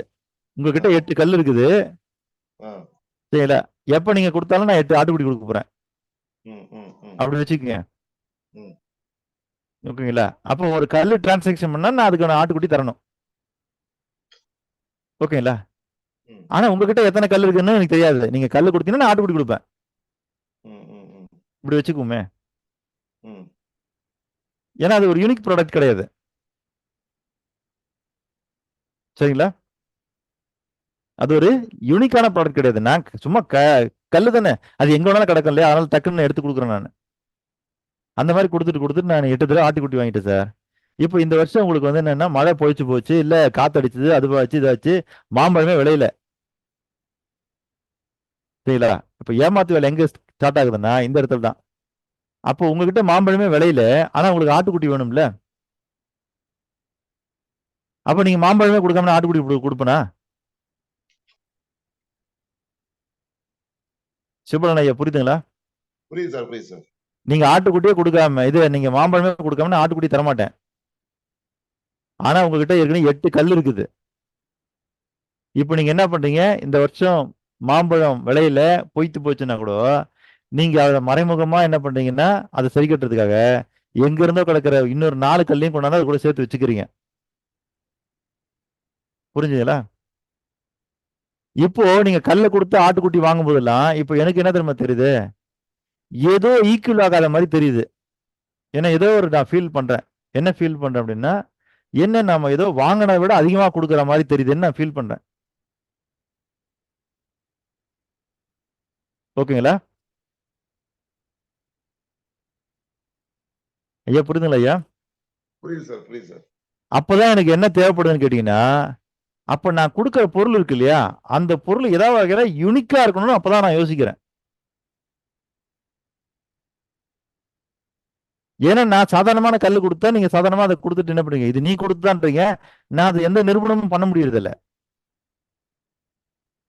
இது நான் கொடுக்கலன்னு நான் எப்படி சொல்றது, சொல்ல முடியல என்னால. அப்ப நான் என்ன பண்றேன், என்னுடைய தேடுதல் அதிகப்படுத்துறேன், ஏதாவது யூனிக்கான ப்ராடக்டா கொடுக்கலாம்னு. அப்பதான் நான் என்ன பண்றேன், உலோகங்கள்லாம் கண்டுபிடிக்கிறேன், உலோகங்கள்லாம் எடுத்து அந்த யூனிக்னஸ்க்கு பயன்படுத்துறேன். ஏன்னா இப்ப அது ஈஸியா கிடைக்காது பாருங்க. உலோகத்தை நீங்க தயார் பண்ணா கொஞ்சம் நீங்க பூமி கடியில் தேடணும்ல, சும்மா மேலோட்டமா கிடைச்சிடாதுல்ல. அப்பதான் நம்மளுக்கு இந்த உலோக காயின்லாம் வருது. இல்ல முதல்ல வெறும் உலோகம் கொடுத்ததெல்லாம் போக, அதுக்கப்புறம் உலகத்துல இந்த அரசரு, இந்த மன்னர்லாம் நம்ம அச்சடித்து அதுக்கு பிறகுதான் கொடுக்குறோம். அப்போ ஒரு யூனிக் ப்ராடக்ட் தேவைப்படுது அவனுக்கு. சரிங்களா? இந்த உலோகங்கள்லாம் வரதுக்கு முன்னாடி எங்க என்ன பண்ணணும்னு கேட்டீங்கன்னா, இந்த கல்லுக்கும் இந்த உலோகத்துக்கும் நடுவுல இன்னும் சில டிரான்சாக்ஷன் இருக்குது. என்ன டிரான்சாக்ஷன்னா, இந்த கல் ஒரு யூனிக்கான ப்ராடக்டானா இல்ல. சரிங்களா? ஏன்னா அது எப்போனாலும் டக்குன்னு நீங்க ஏதோ ஒரு இடத்துல இருந்து எடுத்து கொடுத்துட முடியும்.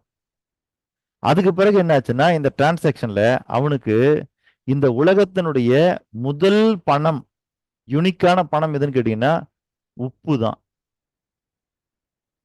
அப்போ அவனுக்கு கல்லு மாதிரி அது ஈஸியா கிடைக்காது. ஒண்ணு. ரெண்டாவது, வேர்ல்டு வைடு எல்லா இடத்தையும் கிடைச்சது. புரியுதுங்களா? உப்பு. மூணாவது விஷயம் என்ன, அது உணவுக்கும் பயன்பட்டது. முதல் விஷயம், அது கல்லு மாதிரி ஈஸியா கிடைக்காது. ரெண்டாவது விஷயம், அது ஒரு யூனிக்கான ப்ராடக்ட். மூணாவது, உணவுக்கும் அது பயன்பட்ட காரணத்தினால இந்த உலகம் முழுதும் ஏற்றுக்கொள்ளப்பட்ட ஒரு பொது பணம் எதுன்னு கேட்டீங்கன்னா உப்பு. அதற்கு அடுத்தபடியாக ஏற்றுக்கொள்ளப்பட்ட ஒரு பொது பணம் எது என்றால் கிளிஞ்சல்கள். ஏன்னா அதெல்லாம் யூனிக்கா பார்க்க ஆரம்பிச்சான் மக்கள். அப்ப இந்த டிரான்சாக்ஷனுக்கு பணம்னு ஒன்று உருவாகிறதுக்கு முன்னாடி பண்ட பரிமாற்று முறைக்கு அடுத்ததாக பணம்ன்ற இடத்துல முதல்ல உருவானது உப்பு, யூனிக் ப்ராடக்ட்.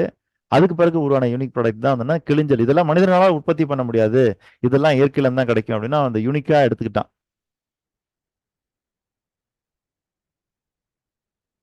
இப்ப இப்படி நகர்ந்துட்டு இருக்கிற என்னுடைய வாழ்க்கையில தான் இந்த உப்பு, இந்த கிளிஞ்சல் இருக்கு பாருங்க, இது ஈஸியா வந்து உப்பு கரைய ஆரம்பிச்சிருது. சரிங்களா? ஈஸியா உப்பு கரைய ஆரம்பிச்சிருது. அப்போ அவனுக்கு அதுல ஒரு சிக்கல் ஏற்படுது. கிளிஞ்சலுக்கெல்லாம் ஈஸியா டேமேஜ் ஆக ஆரம்பிச்சிருது. அப்பதான் அவனுக்கு என்ன பண்றது, இன்னும் யூனிக்கா ப்ராடக்ட் தேவைப்படுது.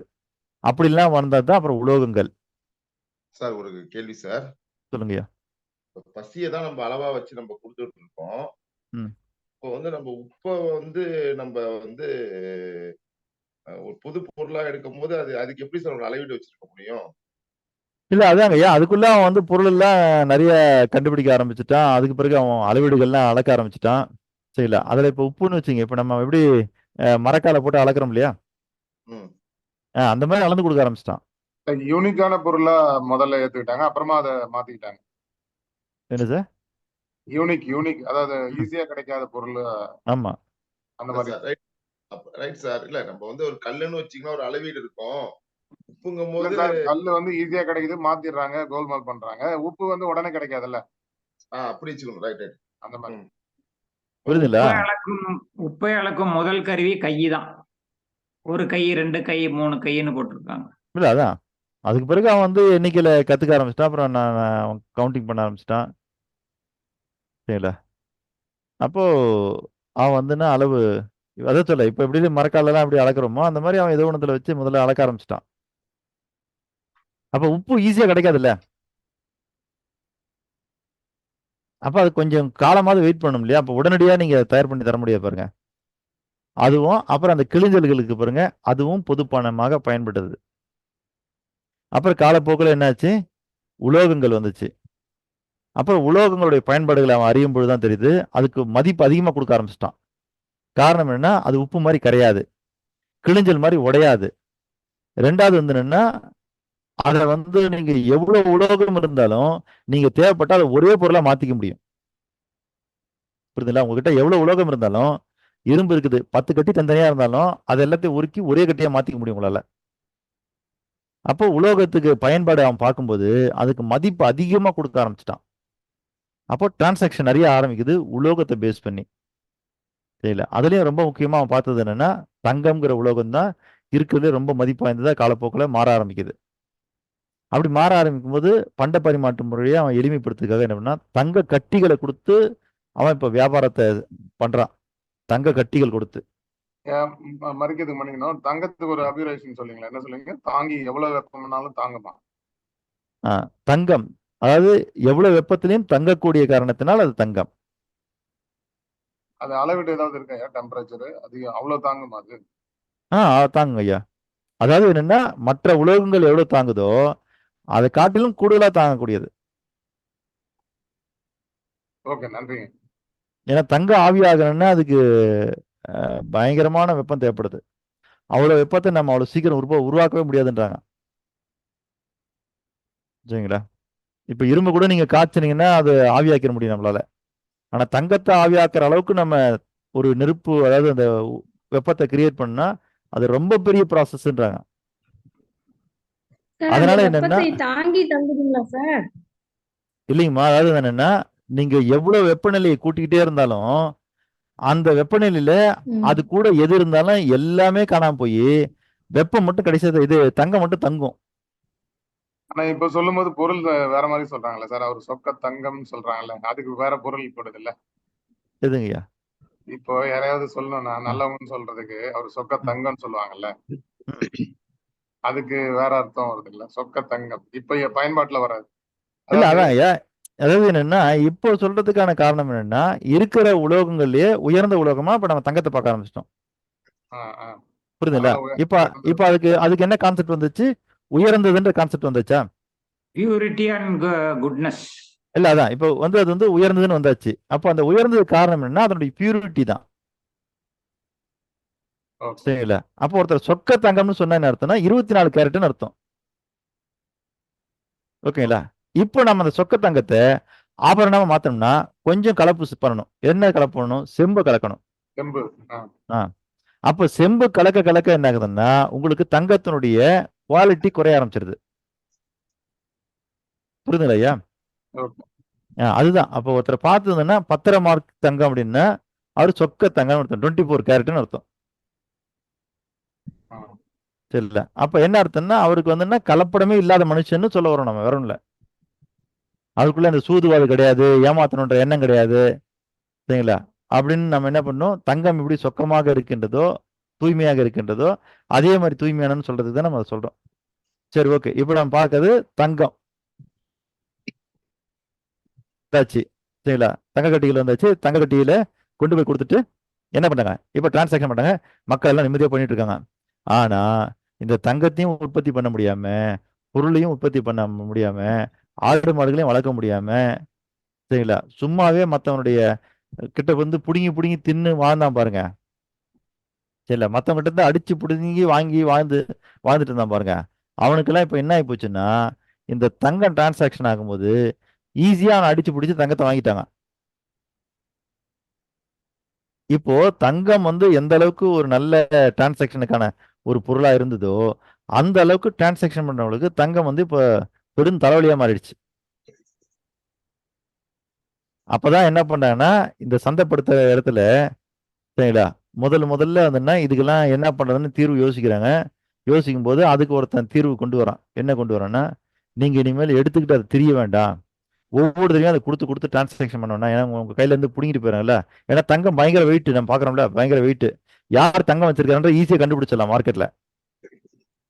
அதனால என்ன பண்ணா முதல்ல அதை வச்சிருக்க அளவுக்கு இன்னைக்கு எப்படி எல்லா பஸ் ஸ்டாண்ட்லயும் கிளாக் ரூம் இருக்கு இல்லையா, உங்க பொருள்கள் எல்லாம் வைக்கக்கூடிய பொருள் வைப்பறைன்னு, அந்த மாதிரி என்ன பண்ணா ஒரு இடத்துல ஒருத்தங்க என்ன பண்ணா தங்கத்தை சேஃப்டியா வச்சுக்கிறதுக்கான ஒரு இடத்த கிரியேட் பண்றாங்க. கிரியேட் பண்ணிட்டு அவங்க என்ன பண்றாங்க, நீங்க தங்கத்தை என்கிட்ட கொடுத்துருங்க, இல்ல கொடுத்துட்டு நாங்க ஒரு ரசீது தரோம்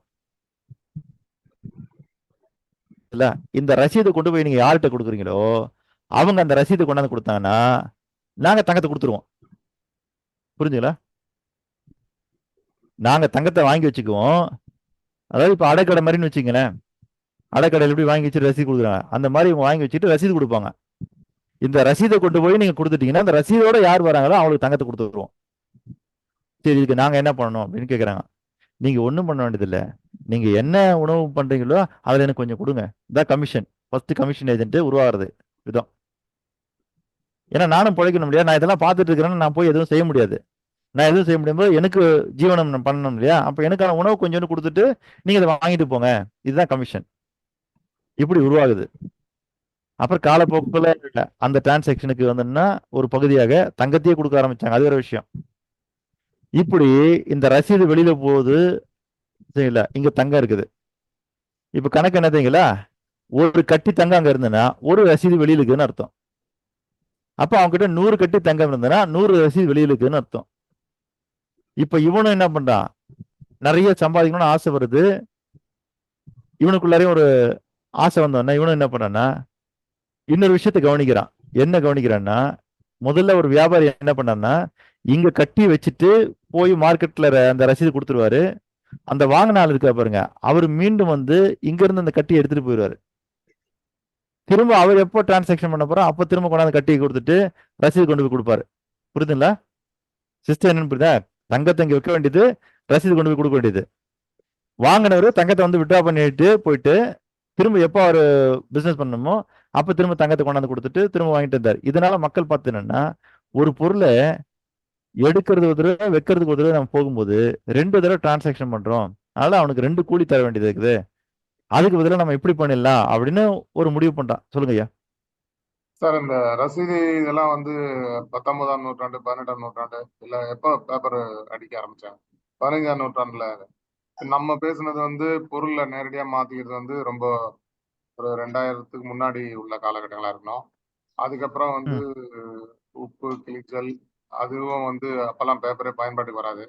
இல்ல தோல். இல்லைங்க, நான் பேப்பர்னு சொல்லலையே நானு. அதான் அந்த ரசீதுன்றது என்ன இப்படி பண ஓலையில எழுதி கொடுத்தா கூட இருக்கலாம். அதான் அந்த மாதிரி ஓகே இப்ப புரியுது. ஏதோ ஒரு ரசீது கொடுக்குறான் அவன், புரியுதுங்களா? அதான் ரசீது வந்து பண ஓலை. பண ஓலையில கொடுக்குறான்னு வச்சுக்குவோம். ஏன் அது பண ஓலைன்னு கூட இது வரைக்கும் யாரும் உறுதிப்படுத்தல. நான் சொல்றேன் நான் உங்களுக்கு எப்படி நமக்கு பேப்பர் வரதுக்கு முன்னாடி நம்ம மைண்ட் நேரா பேப்பர் போயிடுச்சு. ஆமா தோல் வந்துருச்சு. ஆமா இல்ல ஏதோ ஒரு இது ஆனா ரசீது கிடையாது, அது வந்து ஏதோ ஒரு இதுல எழுதி கொடுக்குறாங்க. ரசீது தான், அது பேப்பர்ல உருவாக்கல, அவ்வளவுதான். சரி ஓகேங்களா? அப்படி வச்சுக்குவோம். ரசீது தான், பேப்பர்ல உருவாக்கல. ஒருவேளை ஆரம்பத்துல இருந்ததுன்னா பண ஓலை இந்த மாதிரி ஓலையில எழுதி கொடுத்துருப்பான், அப்புறம் மர பட்டையில எழுதி கொடுத்துருப்பான், அதுக்கு பிறகு தோல் வந்துருச்சு தோல் எழுதி கொடுத்துருப்பான். சரி, இப்படிதான் இப்படியே வந்திருக்கும். ஏன்னா இந்த உலகத்துல இருக்கிற எல்லாத்துலயுமே ஒரு பரிணாம வளர்ச்சி இருக்குதுன்னு மட்டும் நம்ம தெளிவா தெரிஞ்சுக்கணும். ஆமா. அப்போ அந்த மாதிரி வந்து ஏதோ ஒரு ரசீது கொடுத்தா அப்புறம் ரசீது வாங்கிட்டு போறாங்க, கொண்டாந்து வைக்கிறாங்க. அப்போ அவன் என்ன பண்ணான்னு கேட்டீங்கன்னா, ஏன் நம்ம ஒவ்வொருத்தையும் எடுத்து எடுத்து வச்சுக்கிட்டு இருக்கணும், இதனால நம்ம நிறைய கமிஷன் கொடுக்குற மாதிரி ஆகுதுன்னு சொல்லிட்டு ஒரு வியாபாரி ஒரு தடவை கொண்டு போய் ரசீது கொடுக்குறான் இல்லையா? இப்போ அந்த வியாபாரிக்கு தெரிஞ்சு போச்சு என்னதுங்களா, நம்ம கிட்ட ரசீது இருந்தா தங்கம் அங்க இருக்குன்னு. புரியுதுங்களா? நம்ம கிட்ட ரசீது இருந்தா அங்க தங்கம் இருக்குன்னு பொருள். அதனால இவன் என்ன பண்ணனா, இந்த ரசீதை கொண்டு போய் நேரடியா தங்கத்தை விட்ரா பண்றதுக்கு பதிலா இந்த ரசீதை கொண்டு போய் அவன் வியாபாரம் பண்றான். அவன் இன்னொரு இடத்துக்கு போய் வியாபாரம் பண்ணணும் இல்லையா? அந்த இடத்துக்கு போயிட்டு அவன் என்ன பண்ணனா, அங்கிருந்து பொருள் வாங்கிட்டு இந்த ரசீது கொடுக்குறான். ஐயா புரியுதுங்களா? ஐயா அவன் இன்னொரு இடத்துல பொருள் வாங்கும்போது இந்த ரசீது கொடுக்குறான், அவன் வாங்கிட்டு போய் அவன் என்ன பண்றான், இன்னொரு இடத்துல ரசீது கொடுக்குறான். ஏன்னா இப்ப மக்களுக்கு ஒரு நம்பிக்கை வந்துருச்சு, என்னதுங்களா, ரசீது இருந்தா தங்கம் அங்க இருக்குன்னு அர்த்தம். இந்த நம்பிக்கை வந்ததுனால எல்லாருமே வெறும் ரசீதே டிரான்சாக்ஷன் பண்ண ஆரம்பிச்சனால அந்த தங்கம் வச்சு பார்த்துட்டான் பாருங்க, அவனுக்கு வருமானம் இல்லை, குறைஞ்சு போச்சு. என்னடா மக்கள் நம்ம கிட்ட வரவே மாட்டேங்கிறாங்களே என்னன்னு போய் பார்த்தா ஃபீல்டுல எல்லாம் அந்த ரசீதியே நம்பி டிரான்சாக்ஷன் பண்ண ஆரம்பிச்சிட்டான். காரணம் என்ன, ரசீது இருந்தா தங்கம் இருக்குது. புரியுதுங்களா?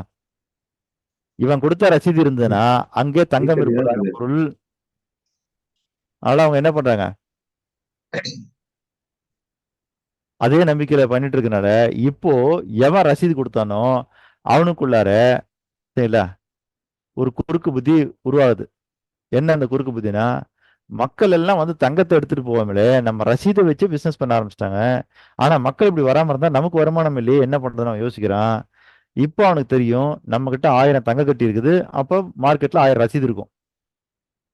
ஆனா 1000 ரசீது மார்க்கெட்ல இருக்குன்ற விவரம் இவனுக்கு மட்டும்தான் தெரியும். வாங்கணும்னு தெரியுமா? தெரியாது. அதனால இவன் என்ன பண்ணானா ஒரு குறுக்கு புத்தி பண்றான். அப்ப நம்ம ரசீதியே மக்கள் பணமா நம்புறதுனால 1000 ரசீது நம்ம கிட்ட ஒரே நேரத்துல வரப்போறது இல்லை அப்படின்றனால இவன் என்ன பண்ணா போலியா இன்னொரு 1000 ரசீது தயார் பண்றான். புரியுதுங்களா? அதை கொண்டு போய் மார்க்கெட்ல கொடுத்துட்டு அவன் பொருள் வாங்குறான். இப்ப என்ன ஆகுது, பிளக்சுவேஷன் ஏற்படுது. சரிங்களா?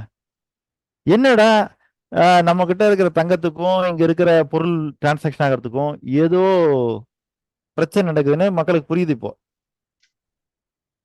என்ன காரணம், இப்ப அந்த பொருள் எல்லாம் ஒருத்தர் நோக்கி போக ஆரம்பிக்குது. ஒருத்த மட்டும் செழிப்பா மாற ஆரம்பிக்கிறான். புரியுதுடா? மக்கள் எல்லாருமே பரவலா இருந்த ஒரு விஷயம் போய் இப்போ ஒருத்த மட்டும் செழிப்பா மாற ஆரம்பிக்கிறான். ஏன்னா இப்ப அவன் 1000 ரசீது போலியா தயார் பண்ணிட்டான். அப்ப இந்த முதல்ல ரசீது கொடுக்குற சிஸ்டம் எப்போ உருவானதோ அதுதான் உலகத்தினுடைய முதல் பணம். புரியுதுங்களா? அதாவது கரன்சி. நம்ம இப்ப பிரிண்டட் நோட் தயார் பண்றோம் பாருங்க, அதுக்கெல்லாம் முன்னோடி இதுதான். அப்ப முதல்ல கொடுத்த ரசீது. அடுத்தது இந்த மாதிரியான இவங்க போலி ரசீதுலாம் கொடுக்குறாங்க, ஏமாத்துறாங்கன்ற விஷயத்தை எப்ப மக்கள் கண்டுபிடிக்கிறாங்களோ அப்பவே என்ன பண்ணாங்கன்னா அப்ப இருந்த மன்னர்கள்ட்டெல்லாம் போய் அதை முறையா முறையிடுறாங்க. அதுக்கு பிறகுதான் என்ன ஆகுதுன்னா அரசாங்கமே அந்த வேலையை எடுத்துக்குது. சரில, இனிமேல் இந்த வேலையெல்லாம் நீங்க பண்ண வேண்டாம், தங்கத்தை கொண்டாந்து கொடுத்துட்டு ரசீது வாங்கிக்கிங்க அப்படின்ற வேலையை எப்ப அரசாங்கமே கிரியேட் பண்ணது. அப்படி அரசாங்கமே கிரியேட் பண்றதுதான் முதல் பேங்கா மாறுது.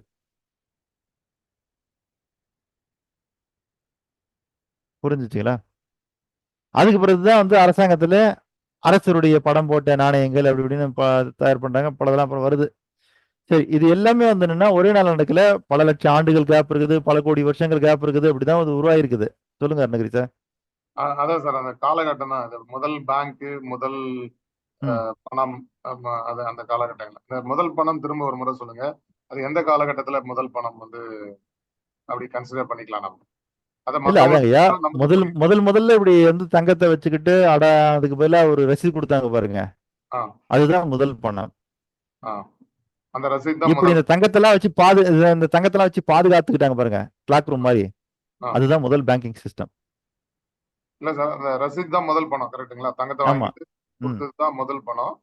அதை பாதுகாத்தாங்களா, அதுதான் வந்து முதல் பேங்கா? முதல் பேங்க். அதுக்கு பிறகு என்னாச்சுன்னா அந்த முதல் பேங்கை மன்னர்களே எடுத்துக்கிட்டாங்க. ஏன்னா இவங்க எல்லாம் ஏமாத்துறாங்கன்றதுனால, போலி ரசீது அடிச்சதுனால வந்து அரசாங்கமே ஏத்துக்குச்சு. அதனால இன்னைக்கும் வந்து என்னன்னா பல நாடுகள்ல வந்து பேங்கிங் சிஸ்டம்னா கவர்மெண்ட் கண்ட்ரோல் இருக்குது. ஓகேங்களா? நன்றி. அப்போ இது முதல் பேங்க், இது முதல் பணம். இந்த வழக்கம் தான் தொட்டு நம்ம கிட்ட என்ன ஆச்சுன்னு கேட்டீங்கன்னா, ஒரு நாடு எவ்வளவு பணம் அச்சடிக்கலன்னா அவங்க கிட்ட எவ்வளவு கோல்டு இருந்ததோ அதுக்கு நிகராக பணம் அடிக்க ஆரம்பிச்சாங்க. ஏன்னா நம்ம ஏற்கனவே பார்த்தது என்ன, எவ்வளவு கோல்டு அங்க இருக்குதோ அவ்வளவு ரசீது மார்க்கெட்ல இருக்கும். புரியுதுங்களா? இந்த சிஸ்டம் தான் பின்னால வந்த கவர்மெண்ட் எல்லாம் என்ன பண்ணனா, ஒரு நாட்டுக்கிட்ட எவ்வளவு தங்கம் இருக்குதோ அதற்கு நிகராகத்தான் பணம் அடிக்கணும். ஆனா இப்ப என்ன சிஸ்டம்?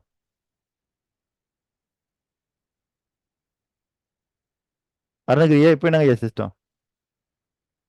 இந்த அந்நிய செலாவணி இது பண்றதானே சார்? அந்நிய செலாவணி வச்சுக்கிட்டு அதுக்கேற்ற மாதிரி பணம் அடிக்கிறது தானே? இல்ல, அதுக்கு நம்ம இங்கிலீஷ்ல ஒரு பேர் உண்டு, எனக்கு டக்கு டக்குன்னு ஞாபகம் இல்ல இப்போ. அது என்ன, லேபிலிட்டியா? இல்ல, அப்படிங்களா சொல்லுவாங்க. தங்கம் அல்லது அதுக்கு ஈக்குவலா அந்நிய செலவாணி, ரெண்டுக்கு ஈக்குவலா தான் வெளியில பணத்தை அச்சடிச்சு விட முடியும். ஈக்விட்டி இல்ல சார், ஈக்விட்டினா ஷேர் சார். ஈக்விட்டினா ஷேர், அது இல்ல. அதாவது அதுக்கு ஒரு பேர் உண்டு இப்போ, டக்கு ஞாபகம் இல்ல. அதாவது என்னன்னா இதுக்கு முன்னாடி வந்துன்னா தங்கம் எவ்வளவு நம்ம கிட்ட இருப்பு இருக்குதோ, ஸ்டாக் இருக்குதோ அதுக்கு நிகராதான் நீங்க பணம் பிரிண்ட் பண்ண முடியும், கரன்சி பிரிண்ட் பண்ண முடியும். அதுதான் இப்பவும் இருக்கு. ஆனா என்னன்னா 2 ஆப்ஷன் கொடுத்திருக்காங்க. ஒண்ணு தங்கம் வச்சுக்கலாம், அதான் அந்நிய செலாவணி கையிருப்பு வச்சுக்கிட்டு அதுக்கு ஈக்குவலா நீங்க பணத்தை அடிச்சுக்கலாம். இல்ல, இப்ப அந்நிய செலாவணி மட்டும் இல்ல, அது எப்படி பாக்குறாங்கன்னு கேட்டீங்கன்னா நாட்டினுடைய வளம், அதுக்கு என்னமோ பேரு, அது ஜிடிபி சார். அது ரிசோர்ஸ் இல்ல சார், அதுக்கு நல்ல பேரு சார், அது எக்கனாமிக்ல நல்ல பேர் வருது, எனக்கு டக்குன்னு ஞாபகம் இல்ல. அதாவது அந்நிய செலாவணின்றது வந்து இல்ல, அதாங்க இப்போ, அதாவது என்ன ஜிடிபிங்கிறது வந்து நாம உள்நாட்டு உற்பத்தி, அது நமக்கு தான் ஜிடிபி இல்ல. அந்த ஜிடிபி வச்சு நம்ம கரன்சி வந்து தயாரிக்கிறது இல்ல. அது வந்து எப்படின்னா நம்முடைய பொருளாதார வளர்ச்சி காட்டுறது தான் ஜிடிபி, உற்பத்தி காட்டுறது, உற்பத்தி. ஆமா. அதே மாதிரி என்னன்னா வளங்கள், சரிங்களா? அதாவது நம்ம நாட்டுல இந்த தங்கம் மட்டும் இல்லாம வேற என்னென்ன வளங்கள்லாம் இருக்குதோ அதுக்கெல்லாம் சேர்த்து ஒரு பேர் தராங்க. அதனுடைய அடிப்படையில நம்ம கரன்சியை பிரிண்ட் பண்ணிக்கலாம். இயற்கை வளங்கள்லாம் ஆமா, எல்லாமே உள்ளடக்குது, எல்லா வளமும் உள்ளடக்குது. அது என்னன்னு பாருங்க, நான் கூட அப்புறம் நான் பார்த்து சொல்றேன். சரிங்க. இப்போ இன்னைக்கு வந்துன்னா அந்த ஒரு ஆப்ஷன் கொடுத்துருக்கனால அதுபடியும் நம்ம தங்கத்தை இது கரன்சியா அச்சடிச்சுக்கலாம். அப்போ அன்னிலிருந்து தொண்டு தொட்டு இப்படி வருது. அதுக்கு பிறகு இந்த கோல்டா இருக்கிறதுனாலயோ இல்லை இது குறிப்பிட்ட மெட்டலா இருக்கிறதுனாலயோ தான் இது வந்து ரொம்ப வெயிட்டா இருக்குது, கொண்டு போக முடியல, நிறைய சிக்கல்கள்லாம் ஏற்படுறதுனால நாளைக்கு நம்ம என்ன பண்ணோம்னா ரொம்ப இலகுவா இருக்கக்கூடிய பேப்பர் கரன்சியை தயார் பண்றோம். அப்போ அதில் நிறைய யூனிக்கான விஷயங்கள்லாம் சேர்க்கிறோம், அது ஒரு விஷயம். இப்போ பேப்பர் கரன்சியில் இருக்கிற விஷயம் என்னன்னா இதுதான். அதே போல வந்து நம்ம பணம் இருக்குல்ல பாருங்க, பணம் கண்டுபிடிக்கப்பட்டதற்கான முதல் நோக்கம் வந்து என்னன்னா பணம் வந்து உணவுப் பொருள் மாதிரி கெட்டு போகாது, சரிங்களா, சிதைவு பெறாது, அதே போல இயற்கையாக எளிதாக அழிந்து போகாது. அதோட ரொம்ப முக்கியமான விஷயம் பணத்துல என்னன்னா பணம் எவ்வளவு சின்னதா வேணாலும் பகுக்க முடியும். இப்ப நீங்க ₹1 காயின் கொடுக்குறீங்க பாருங்க, ₹1 காயின் கொடுத்தீங்கன்னா என்ன சொல்றீங்க, 100 காசுகள் அதுல இருக்குங்கிறீங்க. இது ஸ்டாண்டர்டு. பணத்துல என்னன்னா ஒரு மதிப்பை நீங்க வந்து ஸ்டாண்டர்டா ஸ்டோர் பண்ண முடியும். இன்னைக்கு கூட பல பேர் சொல்லுவாங்க, என்ன சொல்லுவாங்கன்னா 50 வருஷத்துக்கு முன்னாடி இருந்த ₹10 வேல்யூ இப்ப ₹10 வேல்யூ இல்ல. புரியுதுங்களா? வருஷத்துக்கு ₹10 என்ன மதிப்போ இன்னைக்கு இருக்கிற ₹10 அதே மதிப்பு இருக்கானா? இல்ல. கேள்விப்பட்டிருக்கீங்களா? ஹலோ, சரி, யாராவது கேள்விப்பட்டிருக்கீங்களா? சார் இன்ஃப்ளேஷன், பண இன்ஃப்ளேஷன் சொல்லுவாங்க. அதுக்கு தமிழ்ல என்ன எக்ஸாக்ட்டா? சார் நீங்க வந்து ஒரு 100 வருஷத்துக்கு முன்னாடி ஒரு 10,000 பணத்தை பீரோல வச்சிருந்தீங்கன்னா இப்ப எடுத்தாலும் அது 10,000 பணம் தான். வளருமானா? வளராது. பணத்தின் மதிப்பு வீழ்ச்சின்னு சொல்லுவாங்க சார். அதான் சார் 72ல வந்து தங்கம் வந்து ₹100, ஒரு சவரன் தங்கம் வந்து ₹100.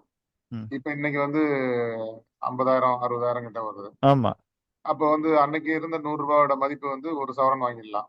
இன்னைக்கு ₹100 கொடுத்தோம்னா சாதாரணமான பொருள் கூட வாங்க முடியாது. இல்ல, அதுக்கு இப்ப என்ன சொல்றாங்கன்னு கேட்டீங்கன்னா பண மதிப்பு வந்துன்னா வீழ்ச்சி அடைந்தது இல்ல வளர்ச்சி அடைந்ததுன்னு நம்ம சொல்றோம் இல்லையா? அதான் இன்ஃப்ளேஷன், பண வீக்கம், பண சுருக்கம் அப்படின்லாம் நம்ம சொல்றோம் இல்லையா? ஆனா உண்மை நிலை என்னன்னா பணம்ன்ற கான்செப்ட் கண்டுபிடிக்கப்பட்டதுக்கு காரணமே அதனுடைய மதிப்பு நிலையானது, அது இன்ஃப்ளேஷனே கிடையாது. புரியுதுங்களா? நீங்க ஆழ்ந்து பார்த்தீங்கன்னா உங்களுக்கு தெரியும். என்னன்னா பணம்ன்ற கான்செப்டை எதுக்கு உருவாக்குறேன்னா பொருள்ல தான் இன்ஃப்ளேஷன் உண்டு, பணத்துல இன்ஃப்ளேஷனே கிடையாது. புரியுதுங்களா? நீங்க 50 வருஷம் இல்ல 500 வருஷத்துக்கு முன்னாடி ₹100 என்ன வேல்யூவோ ₹100 தான், இப்பயும் ₹100 அதே வேல்யூ தான். ஆனா பொருளுடைய மதிப்பு கூடும் குறையுமே தவிர உங்களுக்கு கரன்சியுடைய மதிப்பு அதே தான். புரியுதுங்களா? ஐயா, உங்களுக்கு கான்செப்ட் புரியுதா? அதோட வாங்கும் வேல்யூ தான் குறையுது.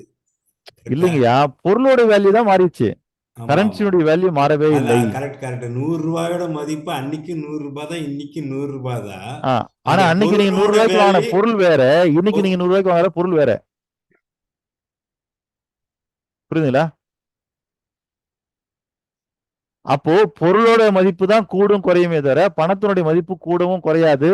அதனாலதான் எந்த பிளக்சுவேஷனும் இல்லாத ஒரு பொருளை உருவாக்கணும்னு தான் பணத்தை உருவாக்குனாங்க. அதுல எந்த பிளக்சுவேஷனும் கிடையாது. ஆனா நாம இப்ப சொல்றது என்னன்னா பணம் வீக்கம்ன்றோம், பணம் விகிதம்ங்கிறோம், சரிங்களா? எல்லாமே நம்ம பணத்தை தான் குறிப்பிடுறோம். ஆனா அது எதுன்னா பொருளுடைய மதிப்பு தான் மாறும், சரிங்களா? பொருளுடைய தரம் தான் மாறுமே தவிர பணம் என்றும் பணம் தான், பணத்தினுடைய மதிப்பும் என்னைக்கும் ஒரே மதிப்பு தான். அன்னைக்கு ₹100 ₹100 தான், அதாவது ₹100 தான் அன்னைக்கு ₹100. இன்னைக்கு ₹100 இன்னைக்கு ₹100 தான் ₹100. அதுல மாற்றம் இருக்குதா? இல்ல பாருங்க. ஆனா நாம சொல்றது பணம் வளராது, இல்ல பணம் மதிப்பு தேய்ந்துகிட்டே இருக்குது. அன்னைக்கு ₹10 வேற வேல்யூ, இன்னைக்கு ₹10 வேற வேல்யூ. பணம் அதே வேல்யூ தான். அதுக்காக தான் பணத்தையே உருவாக்கினான் மனுஷன், சரிங்களா? எவ்வளவு ஆயிரம் வருஷம் ஆனாலும் பணம் தன்னுடைய மதிப்பில இருந்து மாறாது. ஆனா நீங்க அந்த பணத்தை கொண்டு வாங்குற பொருளுக்கு பாருங்க, பொருளோட மதிப்பு தான் இது வரைக்கும் மாறி இருக்குது, பணத்தோட மதிப்பு மாறவில்லை. சரிங்களா? நீங்க சொல்ல முடியுமா ஒரு காலத்துல ₹100 அப்படின்னா அது 5000 காசா இருந்தது, இப்ப ₹100 அப்படின்னா அது 100 காசா மாறிடுச்சு, அதனாலதான் பணம் வேல்யூ நம்ம கம்மின்னு சொல்றோம் அப்படின்னு சொல்ல முடியுமா? இல்ல. ₹100 எந்த காலத்திலயுமே ₹100 தான் ₹100. இல்ல, ₹1 100 காசு தான் ₹1. அது எப்பயுமே அதே ஸ்டாண்டர்ட் வேல்யூ. இப்படி ஒரு ஸ்டாண்டர்ட் வேல்யூக்காகத்தான் பணத்தையே கிரியேட் பண்ணாங்க. அது நிலைத்த தன்மை கொண்டது, நிலையான மதிப்பு கொண்டதுன்னு. புரியுதுங்களா? இப்ப பாருங்க, கோல்டுலாம் நம்ம எடுத்துக்கிட்டோம்னா அதனுடைய மதிப்பு மாறிக்கிட்டே இருக்குது, நாளுக்கு நாள் மாறிக்கிட்டே இருக்குது. அப்ப மற்ற பொருள்லாம் எடுத்துக்கிட்டா மாறிக்கிட்டே இருக்குது. ஆனா கவர்மெண்ட்ல முதல்ல எப்போ ஒரு ₹100 நோட்டு பிரிண்ட் அடிச்சு வெளியிட்டாங்களோ அது தடை செய்யற வரைக்கும் அதுக்கு அதே வேல்யூ தான்.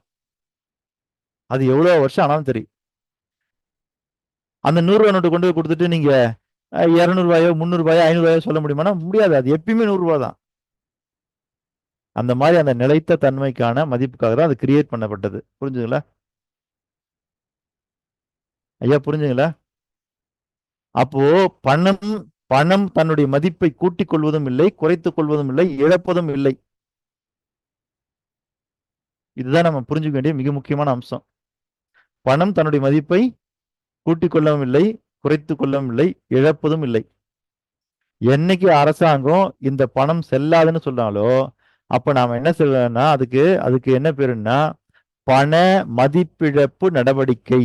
அதுவாக இழக்கவில்லை, நாம இழக்க வைக்கின்றோம். சரிங்களா? பணமா அதனுடைய மதிப்பு அது இழக்கல, நாம என்ன பண்ணணும்னா அதை செல்லா காசா மாத்துறோம். புரியுதுங்களா? நாம அதை செல்லாதுன்னு அறிவிக்கிறதுனால அது செல்லாமல் போகின்றது தவிர அது ₹100 அந்த வேல்யூ தாங்கி நிக்குதுன்னா அந்த ₹100 எப்பயுமே அந்த ₹100 வேல்யூ தாங்கி நிற்கும்.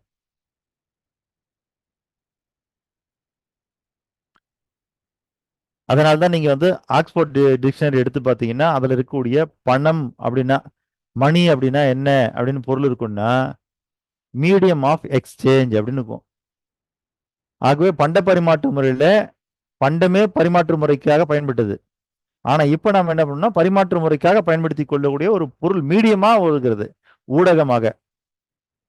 சரிங்களா? இன்று பரிவர்த்தனைக்கான ஊடகம் பணம் அப்படின்றது அதுல இருக்குது. அதுதான் நாம என்ன பண்ணணும்னா பணம்னா என்ன அப்படின்னு கேட்டா நாம அதுக்கு ஒரு டெஃபினேஷன் கொடுக்குறோம். என்ன கொடுக்குறோம்?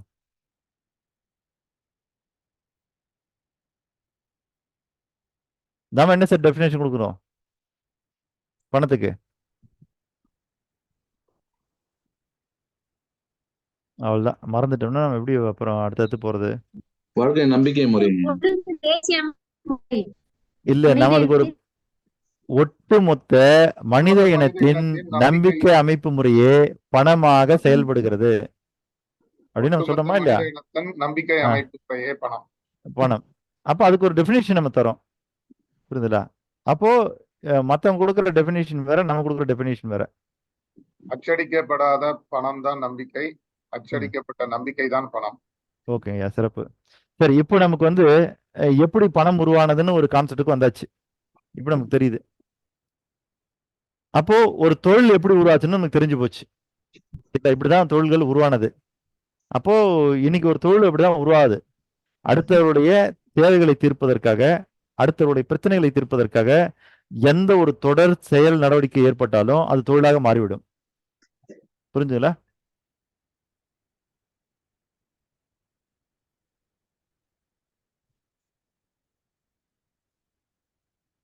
சரி, நீங்க டெய்லியுமே சாப்பிடுறீங்க.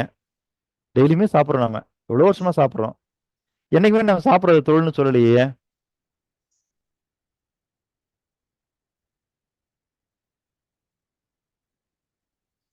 ஐயா, என்னைக்குமே நம்ம சாப்பிடுறது தொழில்னு சொல்றது இல்லையே. பல்லு தேய்க்கிறது தொழில்னு சொல்றது இல்லையே, குளிக்கிறது தொழில் செய்யறது இல்லையே.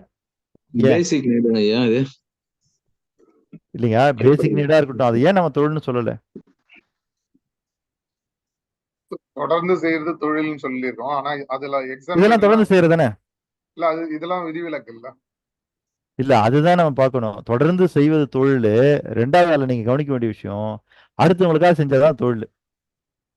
நமக்காக நாம செஞ்சுக்கிட்டோம்னா அது தொழில் இல்லையா? நமக்காக நம்ம செஞ்சுட்டோம்னா தொழில் கிடையாது. இந்த சுய தொழில்லாம் சொல்றாங்க, அது நமக்காக தானே செஞ்சுக்கிறோம். சுய தொழில்னா உங்களால செய்யப்படக்கூடிய தொழில் தானே தவிர உங்களுக்காக செய்யற தொழில் கிடையாது. ஆமா, நம்ம ஃபேமிலிக்கு தானே. இப்போ ஒரு ஆட்டோ வாங்கி ஒருத்தர் ஓட்டுறாரு, அவர் ஃபேமிலிக்காக அவர் செய்யறாரு.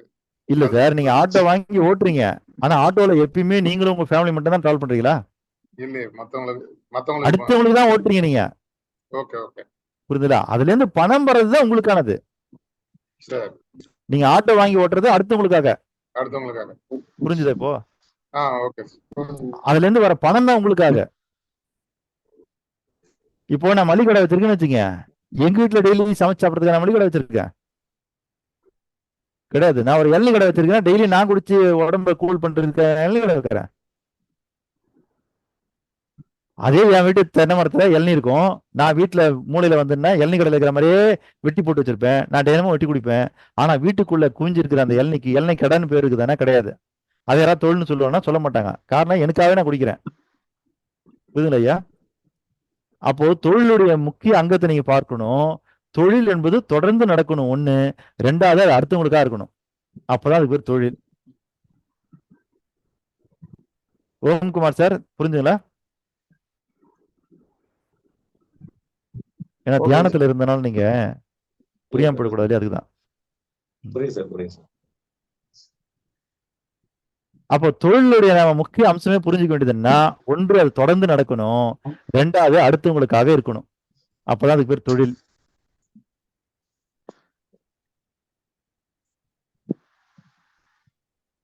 அருணகிரி சார் ஏதாவது டவுட் இருக்காது? நீங்க ஆட்டோ ஓட்டுறது என்னமோ உங்களுக்காக இருக்கலாம், ஆனா ஆட்டோல எப்பவுமே நீங்களும் உங்க ஃபேமிலி மட்டுமே பயணம் பண்ண முடியாது. சரிங்களா? நீங்க ஒரு பெரிய துணி கடை வச்சிருக்கீங்கன்னா துணி கடை மக்களுக்கானது, நீங்களும் உங்க ஃபேமிலி மட்டும் துணி போடுறதுக்காக துணி கடை கிடையாது. அப்போ தொழில் அப்படின்னா என்ன அர்த்தம்னா, ஒன்று தொடர்ந்து நடக்கணும், ரெண்டாவது அடுத்தவங்களுக்காக இருக்கணும். அப்பதான் அது பேர் தொழில். இப்ப நீங்க சொல்ற மாதிரிதான் எல்லாருக்குமே புரிதல் இருக்குது. தொழில் யார் செய்யுது? எனக்காக தானே நான் செய்யறேன் அப்படின்னு. அந்த வாசகமே அப்படித்தானே இருக்குது, சுய தொழில் அப்படின்னு சொல்றாங்க இல்லைங்களா? அதனால அது அதாங்க ஐயா, சுய தொழில்னா அதுக்கு என்ன மீனிங்னு கேட்டீங்கன்னா, நீங்கள் சுயமாக செய்யக்கூடிய தொழில் அர்த்தம். சரிங்களா? சுய தொழில்னா உங்களுக்காக செஞ்சுக்கிற தொழில் அர்த்தம் இல்ல. நான் என்ன சொல்றேன்னு புரியுதுங்களா? புரியுது சார். சுய தொழில்னா நீங்க உங்களுக்காக செஞ்சுக்கிறதுன்னு அர்த்தம் இல்ல, அந்த தொழிலை நீங்களே செய்யறீங்கன்னு அர்த்தம். அதாவது இப்படி எடுத்தீங்களா உங்களுக்கு புரிஞ்சிடும். இப்போ ஒரு தொழில் ஒண்ணு, ஏதாவது ஒரு தொழில் பேர் சொல்லுங்களேன். சமைச்சு சாப்பாடெல்லாம் கொண்டு போய் கொடுக்குறாங்க, டப்பாவாலா. சரி, டப்பாவாலா விட்டுருங்க, ஒரு ஹோட்டல் கடை எடுத்துக்கோ. ஹோட்டல் கடை. சரிங்களா? இப்போ இந்த தொடர் நடவடிக்கை இருக்கு இல்லையா, இந்த தொடர் நடவடிக்கையை எவர் ஒருவர் உருவாக்குனாரோ அவருக்கு என்ன பேருன்னா உரிமையாளர்னு பேரு. புரியுதுல? ஒரு தொடர் நடவடிக்கை இப்ப உருவாயிடுச்சு, அந்த தொடர் நடவடிக்கை தொழில். ஓகேங்களா? இந்த தொடர் நடவடிக்கையை யார் உருவாக்குனாரோ அந்த தொடர் நடவடிக்கை மீது எவருக்கு உரிமை இருக்கின்றதோ அவர் உரிமையாளர். புரியுதுங்களா? இப்ப இந்த கான்செப்ட் புரிஞ்சுச்சா உங்களுக்கு? தொழில்ன்றது தொடர் நடவடிக்கை, அந்த தொடர் நடவடிக்கை எவர் உருவாக்கி இருக்கிறாரோ அந்த தொடர் நடவடிக்கை மீது எவருக்கு உரிமை இருக்கிறதோ அவர் இப்ப அதனுடைய உரிமையாளர். இது வரைக்கும் புரிஞ்சிச்சா? இப்போ அந்த தொடர் நடவடிக்கையில உரிமை இல்லாத ஒரு நபரு அந்த தொடர் நடவடிக்கைக்குள்ள உள்ள வந்தார்னா அவருக்கு அதனுடைய வேலையாளர்னு பேரு, அல்லது பணியாளர், தொழிலாளர்னு பேரு. அவருக்கு அந்த தொடர் நடவடிக்கையில உரிமை கிடையாது.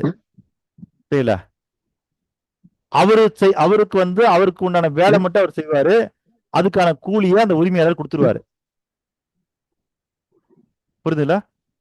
நீங்க அந்த தொடர் நடவடிக்கையினுடைய ஒரு பார்ட் தானே தவிர அதுல உங்களுக்கு உரிமை இருக்குன்னா உரிமை கிடையாது. சரிங்களா? அப்ப தொழில் என்றால் என்னன்னு கேட்டீங்கன்னா, தொழில் என்பது தொடர் நடவடிக்கை. சரிங்களா? அந்த தொடர் நடவடிக்கை மேல எவருக்கு உரிமை இருக்குதோ அவர் உரிமையாளர். சரிங்களா? அப்போ யார நம்ம உரிமையாளர்னு சொல்றோமோ அவரே ஒரு தொடர் நடவடிக்கையை உருவாக்கி அவரே அதுல உழைப்பும் போட்டு, சரிங்களா, அவரே அதுல தொழிலாளியாகவும் இருந்து, அவரே அதுல முதலாளியாகவும் இருந்து, அவரே அதுல உரிமையாளராகவும் இருந்தா அதுக்கு பேர் தான் சுய தொழில். புரியுதுங்களா? இப்பதான் சார் அந்த சுய தொழிலுக்கான கரெக்டான ஒரு இதுக்கு வந்திருக்கு சார். இல்ல இப்ப சுய தொழில்னா என்னன்னு புரியுதுங்களா? அதான் அவரே முதலாளி, அவரே தொழிலாளி. ஆமா. எல்லாமே அதாவது அந்த தொடர் நடவடிக்கை முழு பொறுப்பையுமே அவரே ஏற்றுக்கொள்ள வேணும். ஓகேங்களா? ஓகே. அதனுடைய எல்லா பார்ட்டாவும் அவரே விளங்குனா அவர் தான் சுய தொழில் செய்யறவர், அவர் தான் சுய தொழிலாளி. இல்ல செல்ஃப் எம்ப்ளாயின்னு சொல்றோம் இல்லையா, அந்த இடத்துக்கு வந்துடுறோம். அதுக்கு பிறகு நம்ம என்ன பண்ணோம்னா, அதுக்கு பிறகு நம்ம அதாவது என்னன்னா சுய தொழில் அப்படின்னா எப்படின்னு கேட்டீங்கன்னா, இப்ப நம்ம உடம்புல வந்து பிரெயின் தனியா இருக்கு சார், சரிங்களா? நாம ஐம்புலன்கள்னு சொல்றதுல பிரெயினை ஒரு புலனா சொல்றதே கிடையாது. கரெக்டா? அதுவும் ஒரு உறுப்பு தானே. ஆனா ஐம்புலன்கள்ல பிரெயினே வரலையே. ஏன்? ஐம்புலங்களும் அடக்கி ஆள்றது அது, அதனால அது சொல்றது இல்லை. அதாவது அது அடக்கி ஆளுதான் என்னன்னு தெரியாது, ஆனா ஆளுகிறது. புரியுதுல? அப்ப ஐம்புலன்களை ஆளக்கூடிய தன்மை பிரெயின். ஆனா பிரெயின் சொல்லக்கூடிய வேலை செய்யறது கை கால் மற்ற உறுப்புகள்லாம். ஓகேங்களா சார்? இது வெளியே அது உள்ள இருக்கு சார், அதனால. எது வெளியே இருக்குது, எது உள்ள இருக்குது சார்? கண், காது, மூக்கு, வாய் இதெல்லாம் நம்ம பார்க்கலாம், மூளையும் பார்க்க முடியாது. சரி, அது வந்து கருப்பொருளா இருக்கு சார், இதெல்லாம் உருப்பொருளா இருக்குது. அதுவும் உறுப்பொருளா தான் இருக்குது. அது கருப்பொருளா இருக்குன்னு யார் சொன்னது சார்? அது உள்ள இருக்குல்ல சார், நம்ம பார்க்க முடியாத இடத்துல. அதான் நம்மளால பார்க்க முடியாதுன்றதுக்கா அது உடனே கருப்பொருள்னு சொல்லக்கூடாது, அது உறுப்பொருள் தான். இல்ல கருப்பொருள்னு எப்படி சொல்றீங்க? கண்ணால பார்க்க முடியாதானே கருப்பொருள், மூளை பார்க்கலாமே. கடையில போய் கேட்டு பாருங்க, மூளை கூட. சரி, அவங்க சொல்றது இப்ப நம்ம கண்முடி பார்க்க முடியல இல்லையா, அதனால கருப்பொருள் அப்படி இல்லை. சரி, ஓகே. நம்ம இந்த இடத்துக்கு நான் என்ன சொல்ல வரேன்னா, அப்போ யார் ஒருத்தர் தன்னுடைய தொழிலுடைய பிரெயினாவும் இருந்துகிட்டு கைகால் மாதிரி செயல்படுறாரோ, அப்போ அதுக்கு பேரு சுய தொழில்னு பேரு. சரிங்களா? எப்போ ஒருத்தர் தன்னுடைய தொழிலுடைய பிரெயினா மட்டும் மாறுறாரோ, அவர் சொல்றதெல்லாம் கேட்கறதுக்கு ஆள் வந்துருவாங்க, அப்போ அவர் பிசினஸ் மேன், தொழில் அதிபர். அந்த தொழிலுக்கு அதிபர் அவர் எதுவும் இறங்கி செய்ய மாட்டாரு. அவர் பிரெயின் மாதிரி கட்டளைகளை மட்டும் விடுவாரு, செய்யறதுக்கு ஆயிரக்கணக்கான பேர், லட்சக்கணக்கான பேர் இருப்பாங்க. ஐயா அருணகிரியா, புரியுதுங்களா? சார், அதாவது கை காலு பிரெயின் எல்லாமே ஒரே ஆள் பண்ணா அது வந்து சுய தொழில். கரெக்டா? அது சுய தொழில். பிரெயின் மட்டும் பண்ணா பிசினஸ் மேன். ஆமா, நீங்க அந்த தொழிலுடைய பிரெயின் மட்டும்தான் அப்படின்னா நீங்க business man. Business man. Okay, கிளியருங்களா ஐயா? அப்பனா அந்த மூளை வந்து நம்மளுக்கு கட்டளை இடுது, அதை வச்சு நம்ம கை கால்லாம் வேலை செய்யுது. ஆமா ஐயா. மூளையை மட்டும் வச்சு பயன்படுத்தி வந்தாங்கன்னா அது இல்ல, அப்போ ஒரு தொழிலுடைய மூளையாக மட்டும் எவர் செயல்படுகிறதோ அவர் பிசினஸ் மேன். சார், மூளையே மூலதனம், சரிங்களா சார்? எப்படி வேணா எடுத்துக்கங்க. ஆனா நான் சொல்ல வர்றது நீங்க நல்லா புரிஞ்சுங்க. புரியுது சார். சரிங்களா? ஒருவர் ஒரு தொழிலுடைய மூளையாக மட்டுமே செயல்படுவார் அப்படின்னா அவர் என்ன? அவர் பிசினஸ் மேன், அவர் முதலாளி, அவர் தொழிலதிபர். புரியுதுங்களா? இப்போ நீங்க வந்து ஒரு இடத்துக்கு கார் வாஷ் கொடுக்கறதுக்கு கொண்டு போறீங்க, காரை கொண்டு போய் விடுறீங்க, சரில? ஒட்டுமொத்தமான காரையும் வாஷ் பண்ணிட்டு உங்ககிட்ட இருந்து கார் வாஷ் பண்றதுக்கான கூலியும் ஒருத்தர் வாங்கிக்கிறாரு. அப்ப கூலி கொடுக்கும்போது நீங்க அவர்கிட்ட கேட்கறீங்க, கார் வாஷ் பண்றதுக்கு சார்ஜ் தரணும், நீங்க முதலாளி கொடுப்பான்னு. நான் தாங்க முதலாளி அப்படின்னு சொன்னார்னா, அப்போ கார் வாஷ் பண்ற தொழிலாளியாவும் ஒருதா இருக்காரு, பணம் வாங்கி போடுற முதலாளியாவும் ஒருதா இருக்கிறாரு, அந்த பிசினஸ் மேனேஜ் பண்ணக்கூடிய மேனேஜராகவும் ஒருதா இருக்குது. இப்படி எல்லாமா அவர் இருந்தார்னா அதுதான் சுய தொழில்.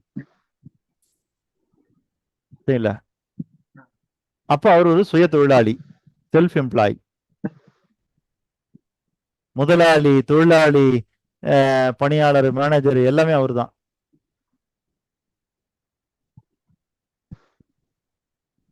அப்படி இருந்தா அது என்ன? சுய தொழில். அதுக்கு அடுத்தபடியா சரிங்கள, அதே கார் வாஷ் பண்றீங்க, சரிங்களா? கார் வாஷ் பண்ணிட்டு பணம் கொடுக்குறீங்க, பணத்தை கேஷியர் வாங்கிக்கிறாரு. ஆனா நீங்க ஏதோ சஜஷன் கொடுக்கணும்னு ஆசைப்படுறீங்க. அந்த கேஷியர் கிட்ட சொல்றீங்க, என்னங்க இப்படி வாஷ் பண்ணிருக்காங்க, நான் அந்த மாதிரி ஒரு விஷயத்த சொல்லணும்னு. சார் அப்படின்னா மேனேஜர் இருக்காரு, நீங்க மேனேஜரை பாருங்க அப்படின்னு. அப்ப கேஷ் மட்டும் வாங்கி போட்டவருக்கு என்ன பேரு? கேஷியர். இப்போ அவர் ஏதோ சஜஷன் சொல்ல ஆசைப்படுறாரு, இல்ல குறை சொல்ல ஆசைப்படுறாரு. அதை சொன்ன உடனே அதை யார் வாங்கிக்கிறாங்க? ஒரு மேனேஜர் கேட்டுக்கிறாரு. புரியுதுங்களா? இது எதுக்குமே தொடர்பே இல்லாம ஒருத்தர் உள்ள வருவாரு, ஏசி ரூம்ல போய் உட்காருவாரு, திரும்ப வெளியே போயிடுவாரு. அவருக்கும் கஸ்டமருக்கும் நேரடியா கனெக்ஷனே இருக்காது. அவர் தான் முதலாளி.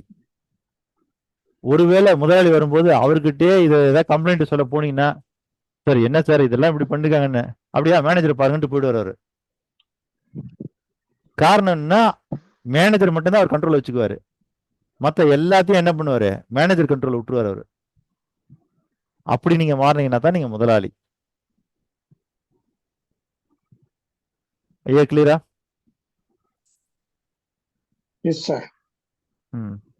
இப்ப நாம என்ன பண்ணணும் அப்படின்றத ராபர்ட் கியோசாகி அன்னைக்கே ரொம்ப கிளியரா சொல்லியிருக்காரு. தன்னுடைய ரிச் டேட் பூர் டேட்ன்ற ஒரு புத்தகத்துல ரொம்ப கிளியரா சொல்லியிருக்காரு. ஒரு மனிதனுடைய தொழில் அப்படின்றத 4 குவாரண்டா பிரிக்கணும்ன்றாரு. இல்ல, ஒரு குவாரண்ட் என்னன்னா எம்ப்ளாயின்ற குவாரண்ட் இ, இன்னொரு குவாரண்ட் எதுன்னா செல்ஃப் எம்ப்ளாயின்ற குவாரண்ட், அடுத்த குவாரண்ட் எதுனா பிசினஸ் மேன்ற குவாரண்ட், அடுத்த குவாரண்ட் எதுனா இன்வெஸ்ட்மெண்ட்ன்ற குவாரண்ட். இந்த 4 குவாரண்ட்டும் ஒருத்தருடைய லைஃப்ல இருந்தாதான் அவர் முழுமையான பக்கா பிசினஸ் மேன். சார் இன்னொரு முறை சொல்லுங்க சார். அதான் 4 குவாரண்ட். அதுல என்னென்ன இருக்கும்னா இ எஸ் பி ஐன்னு இருக்கும். அந்த ராபர்ட் கியோசாகியினுடைய ரிச் டாட் பூர் டாட்ன்ற ஒரு புத்தகம் இருக்குது, வாங்கி படிச்சீங்கன்னா தெரியும். அதுல இந்த 4 குவாரண்ட் இருக்கும். ஒன்னு இ, 2 எஸ், இன்னொன்னு பி, இன்னொன்னு ஐ. சொல்லுங்க அருணகிரி சார். ஜுகாரி விண்டோன்னு பேர் அதுக்கு. அது வந்து எம்ப்ளாயி, செல்ஃப் எம்ப்ளாயி, ரைட் சைடுல வந்து பிசினஸ்மேன், இன்வெஸ்ட்மென்ட். அதாவது நீங்க மத்தவங்களுக்கு ஒர்க் பண்றது, நீங்க உங்களுக்கு ஒர்க் பண்ணிக்கிறது, மத்தவங்க உங்களுக்கு ஒர்க் பண்றது, மத்தவங்க ஒர்க் பண்ற கம்பெனில நீங்க முதலீடு பண்ணுங்க. அதாவது இதை எப்படி நீங்க பார்க்கணும்னு கேட்டீங்கன்னா, இதை நீங்க எப்படி பார்க்கணும் அப்படின்னு கேட்டீங்கன்னு வச்சுக்கங்க, இந்த உலகத்துல பிறந்து வளர்ந்து வரக்கூடிய அத்தனை பேருமே வாழ்ந்தாகணும். வாழ்ந்தாகணும்னா ஒரு பொருளாதாரத்தை உருவாக்கி ஆகணும். அந்த பொருளாதாரத்தை எப்படி உருவாக்குதுன்னா மற்றவர்களுடைய தேவைகளை பூர்த்தி செய்வதன் மூலியமாக நமக்கு தேவையான ஒரு பொருளாதாரத்தை உருவாக்கி கொள்ள முடியும். அப்போ மற்றவங்களுடைய தேவைகளை நீங்கள் பூர்த்தி செய்வதற்கு உங்ககிட்ட ஒரு தொழில் வேண்டும். புரியுதுங்களா? அப்போ அந்த மாதிரி நம்ம என்ன பண்ணணும்னா, இன்னைக்கு நம்ம வந்து காலத்துக்கும் வந்து எம்ப்ளாயாவே இருந்து நிறைய பேர் இறந்து போறாங்க. ஆனா நாம புரிஞ்சுக்க வேண்டிய விஷயம் என்னன்னா, இந்த 4 குவாரண்ட்ல ஒருத்தர் சக்சஸ்ஃபுல்லா லைஃப்பை லீட் பண்ணணும்னா ஒரு தன்னிறைவு பெற்ற பொருளாதாரத்துக்கு போயாகணும். அப்படி அந்த தன்னிறைவு பெற்ற பொருளாதாரத்துக்கு போகணும்னா ஒரு 20 வருஷம் ஆகும். எவ்வளவு வருஷம் ஆகும்? 20 வருஷம் ஆகும். அந்த 20 வருஷத்தை எப்படி பிரிச்சுக்கணும் அப்படின்னா, எப்போ உங்க படிப்பு முடியுதோ, படிப்பு முடிதல இருந்து இந்த 4 குவாரண்ட் பிரிச்சோம் இல்லையா, அதுல எந்த தொழில நீங்க வாழ்க்கையில ஜெயிக்கணும்னு ஆசைப்படுறீங்களோ, இல்ல எந்த தொழில் உங்களுக்கு நல்லா பிடிச்சிருக்குதோ, இல்ல எந்த தொழில மக்களுடைய பிரச்சனை எல்லாம் தீர்க்கணும்னு நீங்க நினைக்கணும்னு ஆசைப்படுறீங்களோ, நீங்க படிச்சு முடிச்சீங்க பாருங்க. படிச்சு முடிச்சுட்டு உங்களுக்கான தொழிலை கொண்டு போய் நீங்க டைரக்டா இறங்குறதுக்கு பதிலாக அந்த தொழிலை தேர்ந்தெடுத்து அந்த தொழிலுடைய எம்ப்ளாயா 5 வருஷம் இருக்கணும் நீங்க. புரியுதுங்களா? ஐயா படிச்சு முடிச்சிட்டீங்க, நீங்க உங்க வாழ்க்கையினுடைய ஒரு மிகப்பெரிய பொருளாதார தேவையை உருவாக்க போறீங்க, தன்னிறைவு அடைய போறீங்க. அதுக்கு 20 வருஷம் ஆகும். அந்த 20 வருஷத்துக்கு நடுவில் நீங்க என்ன பண்ணா ஒரு தொழில் வேணும் பாருங்க. அந்த தொழில் என்னன்னு கத்துக்கிறதுக்கு தான் நீங்க எம்ப்ளாயாவே போகணும், பிராக்டிக்கலா. ஏன்னா நீங்க தியரியா இவ்வளவு வருஷம் படிச்சுட்டீங்க, ஒரு தொழிலை தியரியா படிச்சுட்டீங்க இவ்வளவு வருஷம். அடுத்தது அந்த தொழில பிராக்டிக்கலா பாக்குறதுக்கு தான் அதுல எம்ப்ளாயா போகணும்ன்றாரு ராபர்ட் கியோசாகி 5 வருஷத்துக்கு. அப்ப 5 வருஷத்துக்கு நீங்க எம்ப்ளாயா போன பிறகு நீங்க என்ன பண்ணணும்னா அடுத்த கட்ட நகர்வு அந்த தொழிலுடைய முதலாளி, தொழிலாளி, மேனேஜர் எல்லாமாக நீங்க மாறி செல்ஃப் எம்ப்ளாயின்ற கேட்டகரிக்கு நகரணும். அது எவ்வளவுன்னா அது ஒரு 5 வருஷம். 5 10 வருஷம் முடியும் போது நீங்க ஒரு பிசினஸ் மேனா மாதிரி இருக்கணும். இதுல 5 வருஷம் அதுல 5 வருஷம் முடிச்ச உடனே எப்படி நம்ம எம்பிபிஎஸ் படிக்கிறாங்க இல்லையா, அதுல எம்பிபிஎஸ் படிக்கும்போது எம்பிபிஎஸ் மீனிங் என்ன sir? Bachelor of medicine, bachelor of surgeon. அப்போ பேச்சுலர் ஆஃப் மெடிசன் எத்தனை வருஷம் படிக்கணும், பேச்சுலர் ஆஃப் சர்ஜன் எத்தனை வருஷம் படிக்கணும், அதுக்கடுத்து ஹவுஸ் சர்ஜனா எத்தனை வருஷம் ஒர்க் பண்ணணும்?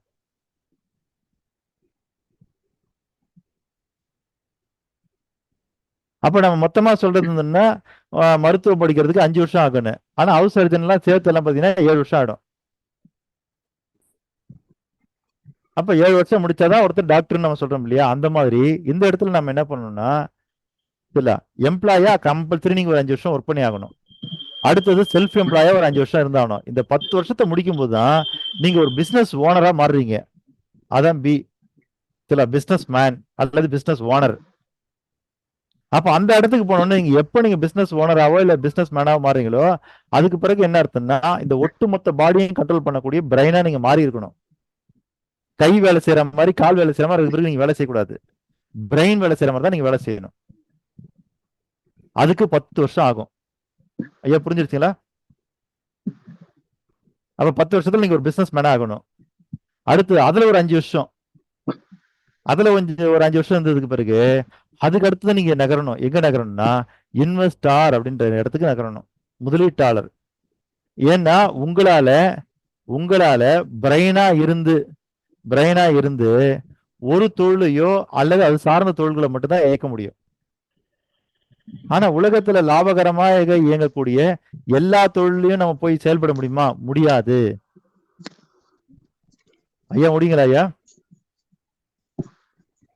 முடியாது. அதற்கு பதிலா நம்ம என்ன பண்ணணும்னா அதுக்கு பதிலா எல்லா தொழிலையும் நம்மளுடைய செயல்பாட்டை கொண்டு போக முடியாது. இல்ல எல்லா தொழிலையும் நாம பிரெயினா இருந்து செயல்பட முடியாது. ஆனால் எல்லா தொழிலையும் நம்முடைய பங்களிப்பை கொடுக்க முடியும். எந்த வகையில்னா பணத்தை கொடுப்பதன் மூலியமாக நம்முடைய பங்களிப்பை தர முடியும். அப்ப எல்லா தொழிலும் நாம இல்ல, ஆனா நம்மளுடைய உழைப்பை கொண்டு நம்முடைய நேரத்தை கொண்டு உருவாக்கின பணம் இருக்கு பாருங்க, அந்த பணத்தை கொண்டு போய் நம்ம போட்டதுனால கிட்டத்தட்ட எல்லா வியாபாரத்திலையும் நாம இருந்து இயங்கினா எப்படி இயங்குவோமோ அதே மாதிரி நம்முடைய பணமும் இயங்கிட்டு இருக்கும். அதுதான் இன்வெஸ்டார்ன்ற கேட்டகரி. இப்ப நம்ம நடிகர் ரஜினிகாந்த் எடுத்துக்கங்களேன்.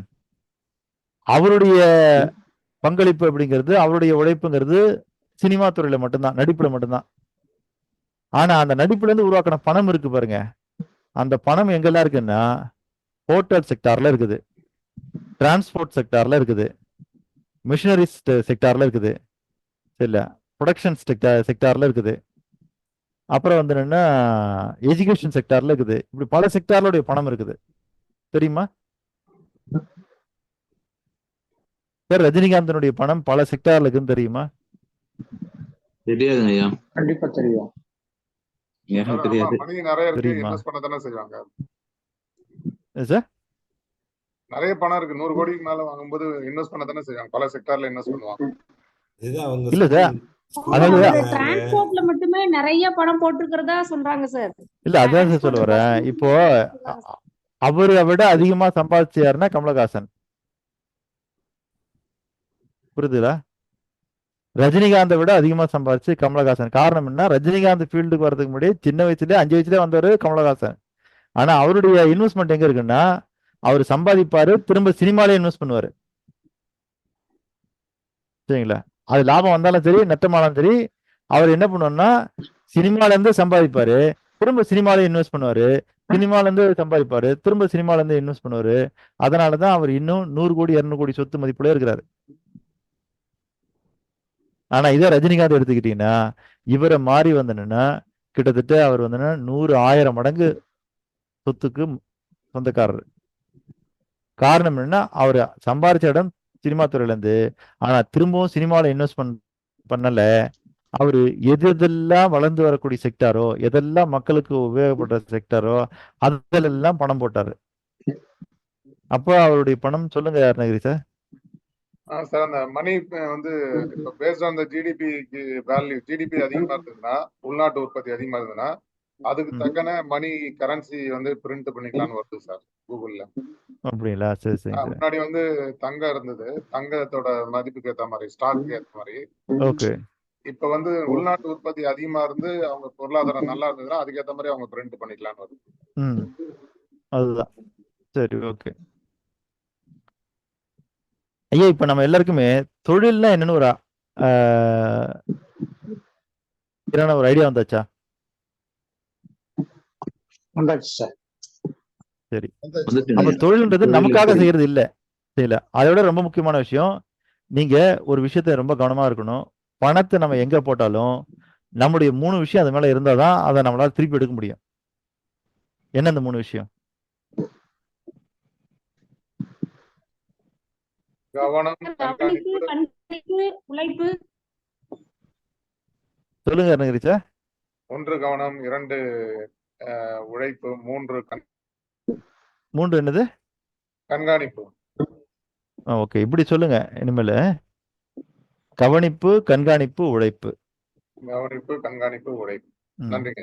1 கவனிப்பு, 2 கண்காணிப்பு, 3 உழைப்பு. இந்த 3 இருக்கிற இடத்துல தான் உங்களுடைய பணத்தை நீங்கள் போட வேண்டும். அல்லது இந்த 3க்கும் ஒருவர் நியமித்து விட்டுத்தான் நீங்கள் பணத்தை போட வேண்டும். ஐயா என்ன சொல்றேன்னு புரியுதுங்களா? 1 இந்த 3 உங்களுடையதா இருக்கணும். இல்லைன்னா இந்த 3க்கும் ஆளை நியமிச்சுட்டு உங்களுடைய கவனிப்பு, கண்காணிப்பு, உழைப்பு எது மேல இருக்கணும்னா அந்த ஆள் மேல இருக்கணும். அப்பதான் அந்த பணத்தை நீங்க அனுபவிக்க முடியும், திரும்ப உங்க கைக்கு வந்து சேரும். இன்னைக்கு பல நிதி நிறுவனங்கள்ல இல்ல பல இடங்கள்ல மக்கள் பணம் போட்டு ஏமாறுவதற்கான காரணம் என்னவென்றால், பணத்தை போட்ட மக்களுடைய கவனிப்பதில் இல்லை, கண்காணிப்பதில் இல்லை, அவங்களுடைய உழைப்பதில் இல்லை. அதனால அந்த பணம் அவங்களுக்கு சொந்தம் இல்லை. சரி, பணம் யாருக்கிட்ட வேணாலும் இருக்கலாம், பணம் யார்கிட்ட வேணாலும் போகலாம், யாருக்கிட்ட இருக்குது யார்கிட்ட போகுதுன்றது முக்கியம் இல்லை. ஆனா அந்த பணத்து மேல யாருடைய கவனிப்பு, கண்காணிப்பு, உழைப்பு இருக்குதோ அந்த பணம் அவங்களுக்கு தான் பயன்படும், அந்த பணம் அவங்க கிட்ட தான் போகும். அதாவது இது 3 இல்லை உங்களுக்கு அப்படின்னா அது உங்க பணமாகவே இருந்தாலும் கூட, இது 3 இல்லைன்னா அது மேல அந்த உங்க பணமாகவே இருந்தாலும் கூட இது 3 யாருடையது இருக்குதோ அவங்க கிட்ட அந்த பணம் போயிடும். இதுதான் பணத்துக்கான ஃபார்முலா. அதே போல உங்களுக்கு ஒரு பணம் வர வேண்டி இருக்குது அப்படின்னா சார், ஒரு நிமிஷம் சார். கவனிப்பு, கண்காணிப்பு, உழைப்பு வந்து தொழில எப்படி இருக்க வேண்டுங்கிறது உள்ள இதா சார் இது பதில்? தொழில் இல்லை, நான் சொல்றது பணத்துல. சரி, இப்ப மக்கள் என்ன பண்ணா வட்டிக்கு ஆசைப்பட்டு இல்ல லாபத்துக்கு ஆசைப்பட்டு ஏதோ ஒரு பணத்துல கொண்டு போய் முதலீட்டுல கொண்டு போய் போட்டுறாங்கல்ல. அப்படி போட்டுட்டு வரும்போது என்ன ஆகுதுன்னா மக்களுடைய கவனிப்பும் அதுல இல்ல, கண்காணிப்பும் இல்ல, உழைப்பும் இல்ல. அந்த பணத்தை ஈஸியா இன்னொருத்த கொண்டு போயிட முடியும். அவ்வளவுதான். புரிஞ்சுதா சிவபாலன் சார்? புரியுது சார், சூப்பரா புரியுது. மக்கள் ஏன் வந்து அவங்க கஷ்டப்பட்டு உழைச்சு சம்பாரிச்ச பணத்தை கொண்டு போய் ஏதோ ஒரு நிதி நிறுவனத்திலயோ இல்ல ஏதோ ஒரு கம்பெனிலயோ போட்டு ஏமாந்து போறாங்க அப்படின்னா அது காரணம் இது 3 இல்லைன்னா பணம் அவங்களுக்கு சொந்தம் இல்லை அப்படிங்கறத இங்க இருக்கக்கூடிய மிகப்பெரிய நேச்சுரல் லா. புரியுதுங்களா? என்னதான் நீங்க சம்பாரிச்சு பணம் உங்களுக்குன்னு நீங்க பாண்டு பத்திரம் எல்லாம் வச்சிருந்தா கூட இது 3 உங்களுக்கு அது பேர்ல இல்லை அப்படின்னா அது பேர்ல யாருக்கு அந்த 3 இருக்குதோ அவங்க கிட்ட போயிடும். அவ்வளவுதான் விஷயம். சரிங்க, இப்போ நம்ம வந்து ஒரு தொழில்னா என்னன்னு ஒரு கிளியருக்கு வந்திருப்போம்னு நினைக்கிறேன். வந்தாச்சா எல்லாரும்? சரி, இப்போ அடுத்தது இப்போ நம்ம என்ன பண்ண போறோம்னா தொழில் சார்ந்த உங்களுக்கு இவ்வளவு நேரம் நடத்தின பாடத்துல இருந்து தொழில் சார்ந்த உங்களுக்கு ஏதேனும் கேள்விகள் இருந்தால் சந்தேகங்கள் இருந்தால் கேட்கலாம். ஏன்னா 6:13 ஆகுது. 6:30 நம்ம முடிச்சுட்டு நம்ம அடுத்த செஷனுக்கு போகணும். சார், நான் நினைச்சது நீங்க சொல்லிட்டீங்க சார்.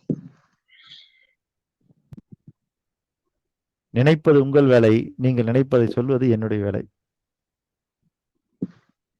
சார், இந்த சுய தொழிலுக்கும் சொல்லுங்கய்யா, குலத்தொழிலுக்கும் ஏதாவது ரிலேஷன் இருக்கா சார்? அதான் நீங்க சொல்ற வார்த்தையிலே இருக்குதே. குலத்தொழில்ன்றது நீங்க பரம்பரையா செய்யறது. இல்ல சுய தொழில்னா என்னன்னு முன்னாடியே சொல்லிட்டு நானு. சார் கேட்கலாமா சார்? இருங்க, அதுக்கு முன்னாடி அருணகிரியா சொல்லுங்கய்யா. அதான் சார், இது பழைய கொஸ்டின் தான். பெரும்பாலான தொழில்கள் தோல்வியடைகின்றன இந்தியாவில குறிப்பா. அதற்கு அடிப்படையான காரணம் நான் மட்டும் சொல்ல, எக்ஸ்பர்டைஸும் பண்றாங்க. எல்லா காலேஜஸ்லயும் நியூ ஐடியாஸ் வருது, கான்செப்ட் வருது. இன்குபேஷன் சென்டர் இருக்கு. இன்குபேஷன் சென்டர்னா அந்த கோழி வந்து குஞ்சு பொரிச்சு அத அரிசி நல்லா உடைச்சு மாவா போட்டு அதை வளர்த்து விடுற மாதிரி. 1000க்கும் மேற்பட்ட துறைகள் வந்து ஐஐடி சென்னை ஐஐடில இருக்கு. சரி, ஸ்டூடெண்ட்டுக்கு வர யங் பிளட்டுக்கு வர ஐடியாஸ் எல்லாம் வந்து தொழிலா கன்வெர்ட் பண்ணி வளர்த்து விடுறாங்க. சரி, பெரும்பாலான தொழில்கள் வந்து தோல்வி அடைகின்றன. இது வந்து அதாங்க ஐயா, அதற்கு இருக்கிற முக்கியமான காரணமும் முதன்மையான காரணம் என்ன? தொழில் என்பது நமக்காக செய்யப்படுவது அல்ல. இப்ப நீங்க சொன்னீங்க இல்லையா சுய தொழில்னா எனக்காக செய்யறதுன்னு. இல்ல சார், என்னோட கொஸ்டினோட கான்டெக்ட் சொல்லுங்க. இப்ப மாமூல்னா வந்து நார்மலா நடக்கிற லைஃபுக்கு பேரு மாமூல் தான். இன்னைக்கு அதுக்கு அர்த்தம் வேற. அது மாதிரி நான் கேட்கிற கேள்வியோட ஆழம் என்ன, நோக்கம் என்னன்றத சொல்லுங்க ஐயா. இது பண்ணீங்க. ஸோ நான் சொல்றது வந்து நம்ம நார்மல் இல்லிட்ரேட்டோ இல்லைன்னா கொஞ்சம் லிட்ரேட் ஆனவங்களுக்கோ சொல்லல. நல்லா படிக்கக்கூடிய கல்லூரி மாணவர்கள் டிசிப்ளின் எந்த துறையை சேர்ந்தவங்களா இருந்தாலும் ஒரு தொழிலை பண்ணலாம். இது ஒரு ஐடியா. இந்த ஐடியா வந்து தொழிலா மாத்தலாம். தொழிலா மாத்தும் போது அதுக்கு ஒரு இடம் தேவைப்படுது, பணம் தேவைப்படுது. இந்த எல்லா வசதிகளுமே ஏற்பாடு பண்ணி தராங்க. பிரைவேட் இன்குபேஷன் சென்டரும் இருக்கு, கவர்மெண்ட் இன்குபேஷன் சென்டர் சென்னை ஐஐடில 1000க்கு மேற்பட்ட துறைகள் இருக்கு. அதுல ப்ரொஃபஸர்களும் ஷேர் எடுத்துக்கிறாங்க, ஈக்விட்டி எடுத்துக்கிறாங்க. பசங்களை வளர்த்து அவங்க போட்டுக்கிறாங்க ஷேர். சரிங்கய்யா.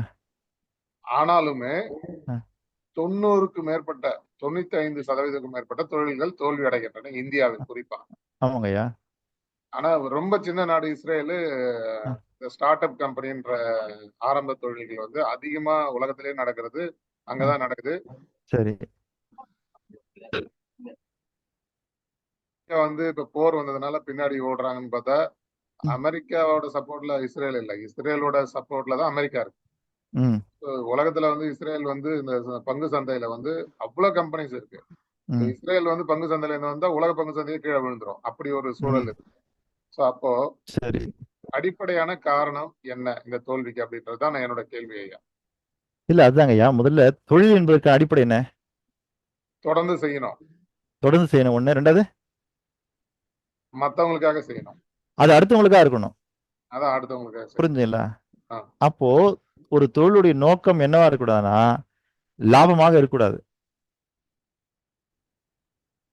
புரிஞ்சுங்களா? இந்த technically commercially technically feasible commercially viable அப்படின்வாங்க. அதே மாதிரி சொல்லுங்க.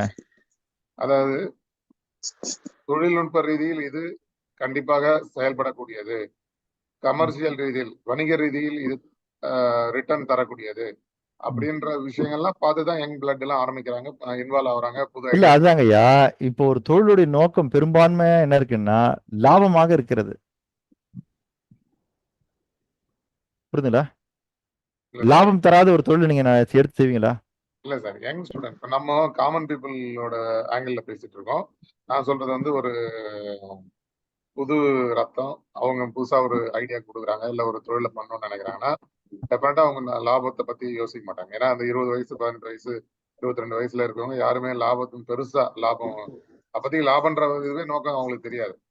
இல்ல சார், நான் சொல்றது அந்த 20 வயசு 25 வயசு யங் பிளட் இருக்காங்க இல்லையா, அவங்க தனிச்சிருந்து ஒரு தொழில் செய்ய முடியாது. புரியுதுங்களா? அவங்களுக்கு யாரும் சப்போர்ட் பண்ணணும்ல. அவங்களுக்கு யார் சப்போர்ட் பண்றது? இந்த சாட் ஜிபிடியோட கோ ஃபவுண்டர் சாம் இருக்காருல்ல சார், கூகுள்ல ஓபன் பண்ணிட்டு வந்திருக்குல்ல. சரி. அவங்க அம்மா வந்து 7 வயசு 8 வயசு இருக்கும்போதே பையன் வந்து இந்த கோடிங் கம்ப்யூட்டர்ல கோடிங் அடிக்கிறது ரொம்ப அதை கண்டுபிடிச்சு அவங்கள ஊக்குவிச்சு அவன் வந்து ஒரு இன்னைக்கு அது இன்ட்ரோடியூஸ் பண்ண அன்னைக்கு சாட் ஜிபிடி வந்த அன்னைக்கு கூகுளுக்கு 10 லட்சம் கோடி நட்டான். அந்த அளவுக்கு ஒரு இது கொண்டு வரானா அவன் லாபத்தை மனசுல வச்சு அந்த டேலண்ட வெளியே கொண்டு வரல. அவனோட சார் இப்போ நீங்க தோத்த கம்பெனி பத்தி தான் கேட்டுட்டு இருந்தீங்க. புரியுதுங்களா? இப்பவுமே அதுதான் கேக்குறேன். ஆனா இப்ப நீங்க சாட் ஜிபிடிங்கிறது ஜெயிச்ச கம்பெனியை பத்தியில பேசுறீங்க. அவரு சாட் ஜிபிடி வந்து ஜெயிச்சது, அந்த அவரு ஜெயிச்சிருவாருன்னு நினைச்சு அப்படி வரல. அவரோட டேலண்ட தான் வெளிப்படுத்துறாரு. அது அதனோட அதுதாங்க ஐயா சொல்ல வரேன். நீங்க இப்ப கேட்டது என்னன்னா பெரும்பான்மையானது தோக்கிறதுக்கு என்ன காரணம்னு. ஆமா, அப்படி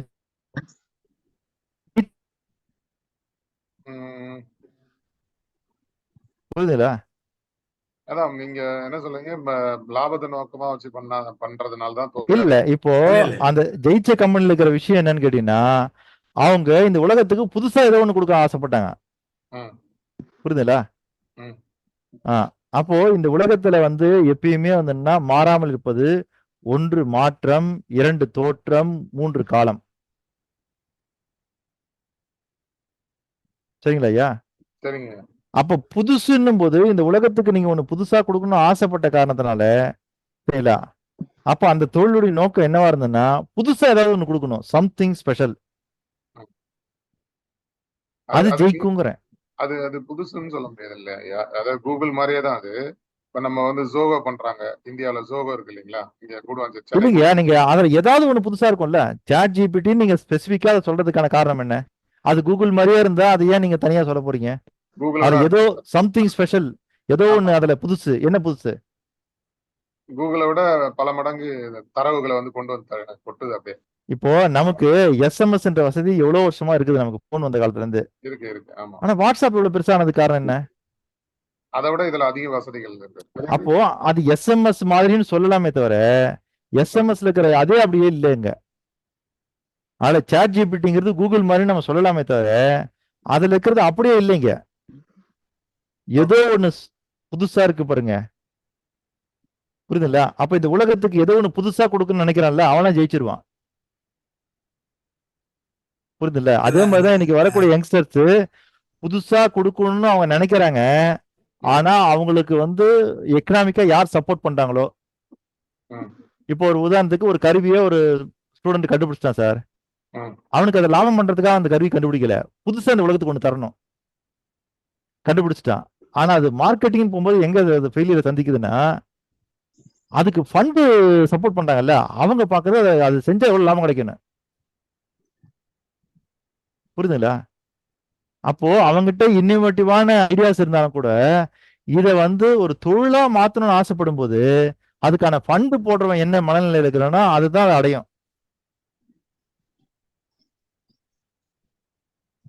ஐயா வேற யாராச்சும் கருத்துக்கள்? நன்றி சார்.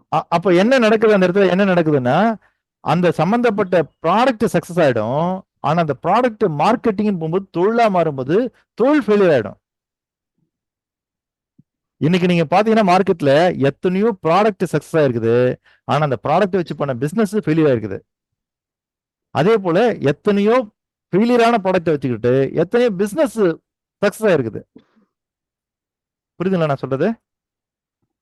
அந்த மாதிரி அந்த ப்ராடக்ட் தயார் பண்ணவருடைய மொத்த கான்சென்ட்ரேஷனும் ப்ராடக்ட் தயார் பண்ணதோட முடிஞ்சு போச்சு. அவருக்கு வந்து என்னன்னா அதை மார்க்கெட்டிங் பண்ண தெரியாது, அதை சேல்ஸ் பண்ண தெரியாது. ப்ராடக்ட் பண்றவரே மார்க்கெட்டிங் பண்ணா தோல்த்து போயிடும். மார்க்கெட்டிங் தனியா ஒருத்தர் பண்ணணும், ப்ராடக்ட் மட்டும் ஒருத்தர் பண்ணணும். மார்க்கெட்டிங் ஸ்ட்ராட்டஜி கான்சென்ட்ரேட் பண்ணி இல்ல அதை விட ரொம்ப முக்கியமான விஷயம், அந்த ப்ராடக்ட் என்ன கான்செப்டுக்காக கொண்டு வரப்பட்டதோ மக்கள் கிட்ட அதுக்காக போய் சேரணும்ன்ற. ஓகே.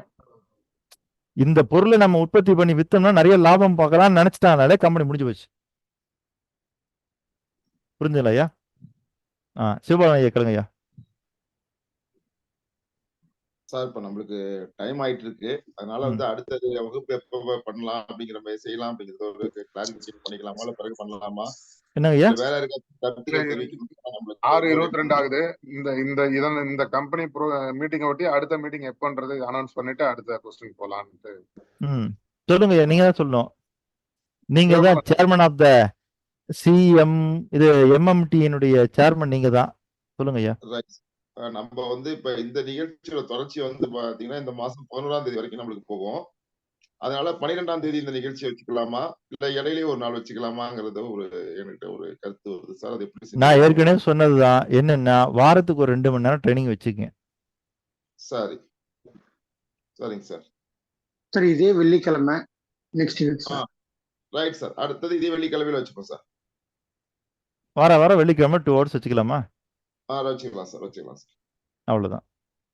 Right sir. சார் சொல்லுங்க ஐயா. சொல்லுங்கம்மா. சார், உலகத்தில் மாறாமல் இருப்பது மாற்றம், தோற்றம், மிச்சம் ஒண்ணு சொல்லுங்க சார். காலம்.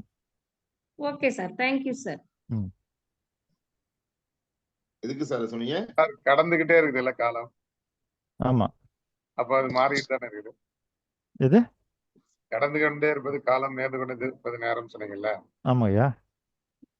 மாறாமல் இருப்பது காலம் எப்படி சொல்றது? மாறின்னு தானே இருக்காது? இல்ல சார், நேரம் தான் மாறிட்டே இருக்குது. நேரம் மாறிட்டே இருக்கு, காலம் மாறலையா? இல்ல, அந்த நேரத்தினுடைய ஒட்டுமொத்தமான தொகுப்பு இருக்குல்ல, ஆமா, அதான் காலம். சார் இன்னொன்னு சொல்றாங்கல்ல சார், ஆண்டுகள் நம்மை அதாவது கடந்து கொண்டே இருப்பதும் காலம் தான் சார். நீங்க அதையும் காலம்னு தான் சொல்லுவீங்க, சரிங்களா? ஒட்டுமொத்தமான பேக்கேஜுக்கு வெறும் காலம் தான். ஓவராலும் வந்து காலம். ஓவரால் பேக்கேஜ் இருக்குல்ல, அந்த டைம்னுடைய ஓவரால் பேக்கேஜ் அதுக்கு பேரும் காலம் தான். இல்ல அதுக்குதான் ஒண்ணே ஒண்ணு சொல்றாங்களா, மாறாமல் இருப்பது மாற்றம் ஒன்று அப்படின்னு சொல்லிட்டு. அதுல தோற்றம் மாற்றம் எல்லாமே அடங்கிடும்ல காலம். இல்ல இன்னும் சொல்ல போனா மாற்றம் உண்டு மாறாதுன்னு நம்ம சொல்றோம் இல்லையா, அந்த மாற்றத்துக்கு அடிப்படையே தோற்றம் தான். தோற்றமே இல்லைன்னா மாற்றம் கிடையாது. சார் தோற்றத்தினால தானே சார் மாற்றத்தை உருவாக்க முடியும்.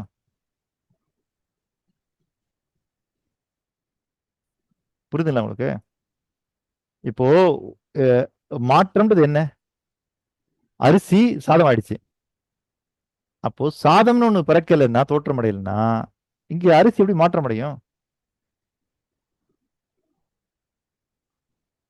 மாற்றத்தின் கூறுகள் வேணா சொல்லலாம். அத தோற்றம் மாற்றத்தின் கூறுகள் இல்ல எப்படியோ ஒண்ணுங்க ஐயா. நான் சொல்றது என்னன்னா மாற்றம், தோற்றம், காலம் இது மூணும் மாறாது. அப்படிதான். சரிங்க. வேற கேள்விகள்? ஐயா மற்றவங்களுக்கு எதுவும் கேள்வி இல்லையா?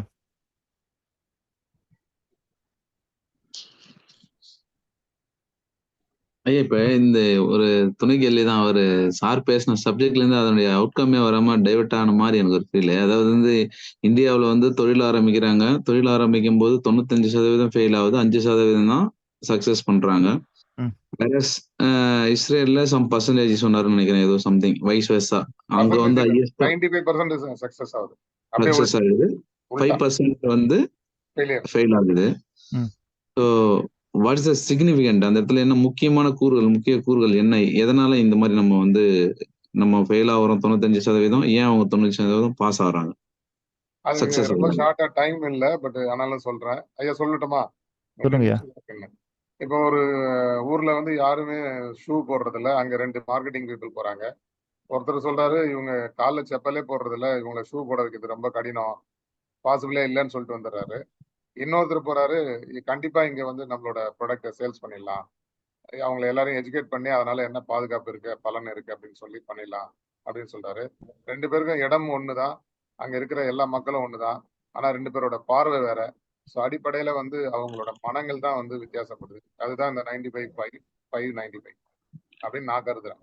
இல்லையா, அதுக்கு முன்னாடி நம்ம பார்க்க வேண்டிய விஷயம் வேலுமகன் சார், ஒரு பிசினஸ் சக்சஸ் நீங்க எதை சொல்ல வரீங்க? அதாவது வந்து இன் டர்ம்ஸ் ஆஃப் அதை வந்து தொழில் தொடர்ந்து நடத்துறது, 2வது அதுல லாபகரமா செய்யறது.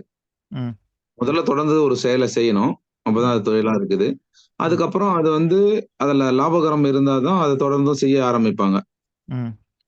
சோ இந்த மாதிரி ஆங்கில சொல்றாங்க. அது அப்புறம் 3வது இப்போ ஒரு தொழிலுடைய சக்சஸ் நீங்க எப்படி பார்க்கணும்னு கேட்டீங்கன்னா, அது எவ்வளவு மக்களுக்கு பயன்படுதுன்றதை வச்சுதான் நீங்க அதை சக்சஸ் பார்க்கணும். ஓகே, முதல் பாயிண்டே அதான் இருக்கணும். இப்போ புரியுதுங்களா? முதல் பாயிண்டே அதான் இருக்கணும்னு சொல்லுங்க, கரெக்ட்டுங்களா? சமுதாயத்திற்கு எந்த அளவுக்கு அது பயன்படுதுன்றதான் ஃபர்ஸ்ட் பாயிண்டா இருக்கணும்.